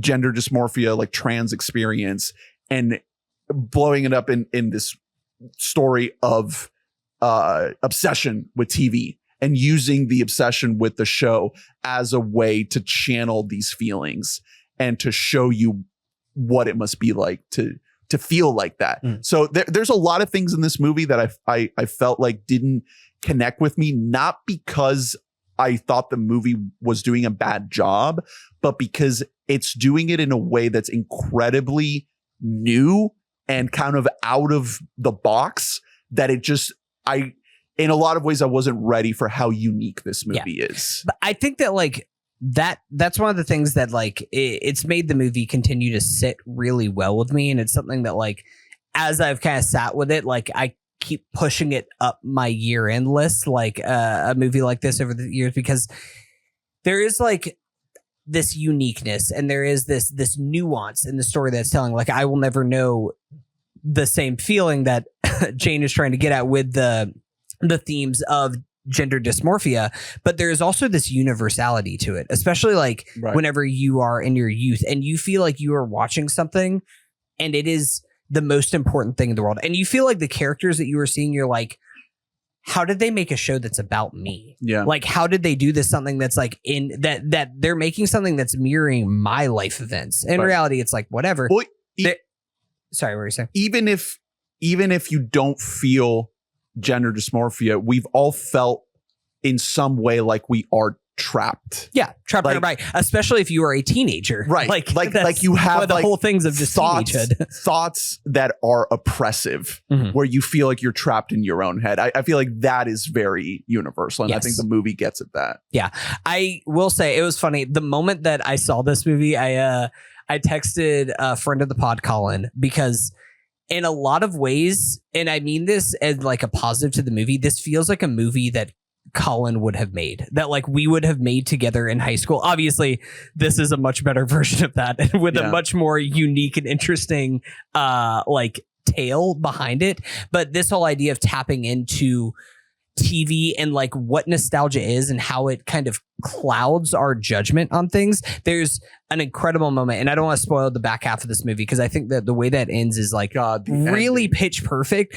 But there's one moment where they're like going back and looking at the show that they watched whenever they were children, like flipping it on Netflix now, in the same way that we can go back and watch old episodes of SpongeBob or old episodes of Buffy. And like, I think that what that is trying to say towards how we view nostalgia as a society that is inundated and obsessed with nostalgia in so many ways is so cool and so interesting. And I really, really love this movie a lot. It's a special one. Yeah. Yeah.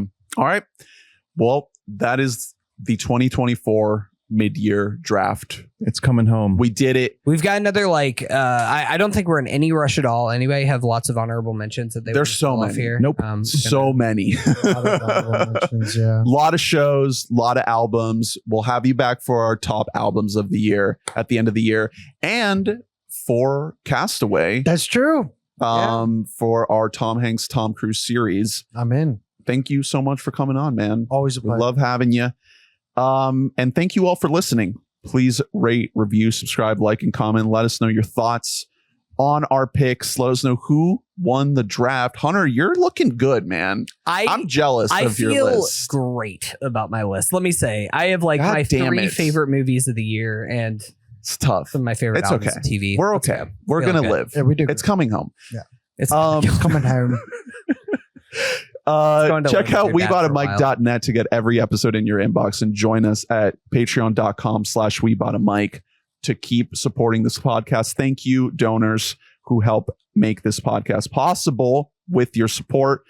Next week, we're going back to our series with Mission Impossible, a Tom Cruise film, 1996, the original. You seen that one? The first one? Of course. Yeah. Classic. A classic. Yeah. Yeah. Looking forward to that. And beyond that, I think what's the Tom Hanks the song one? I'm blanking on it. The one where he's that thing you do. Oh, that's the one. This episode of as one. All of our episodes are is brought to you by Run P. Run P. When your Copa isn't Libre. When you're trying to watch, instead of I saw the TV glow, you can say I saw my PP flow. Okay. See you next time. So you were just sitting there the whole time I was talking, just mulling that one. That was a quick one, actually. Yeah, that was good. Okay. Go Columbia. Bye.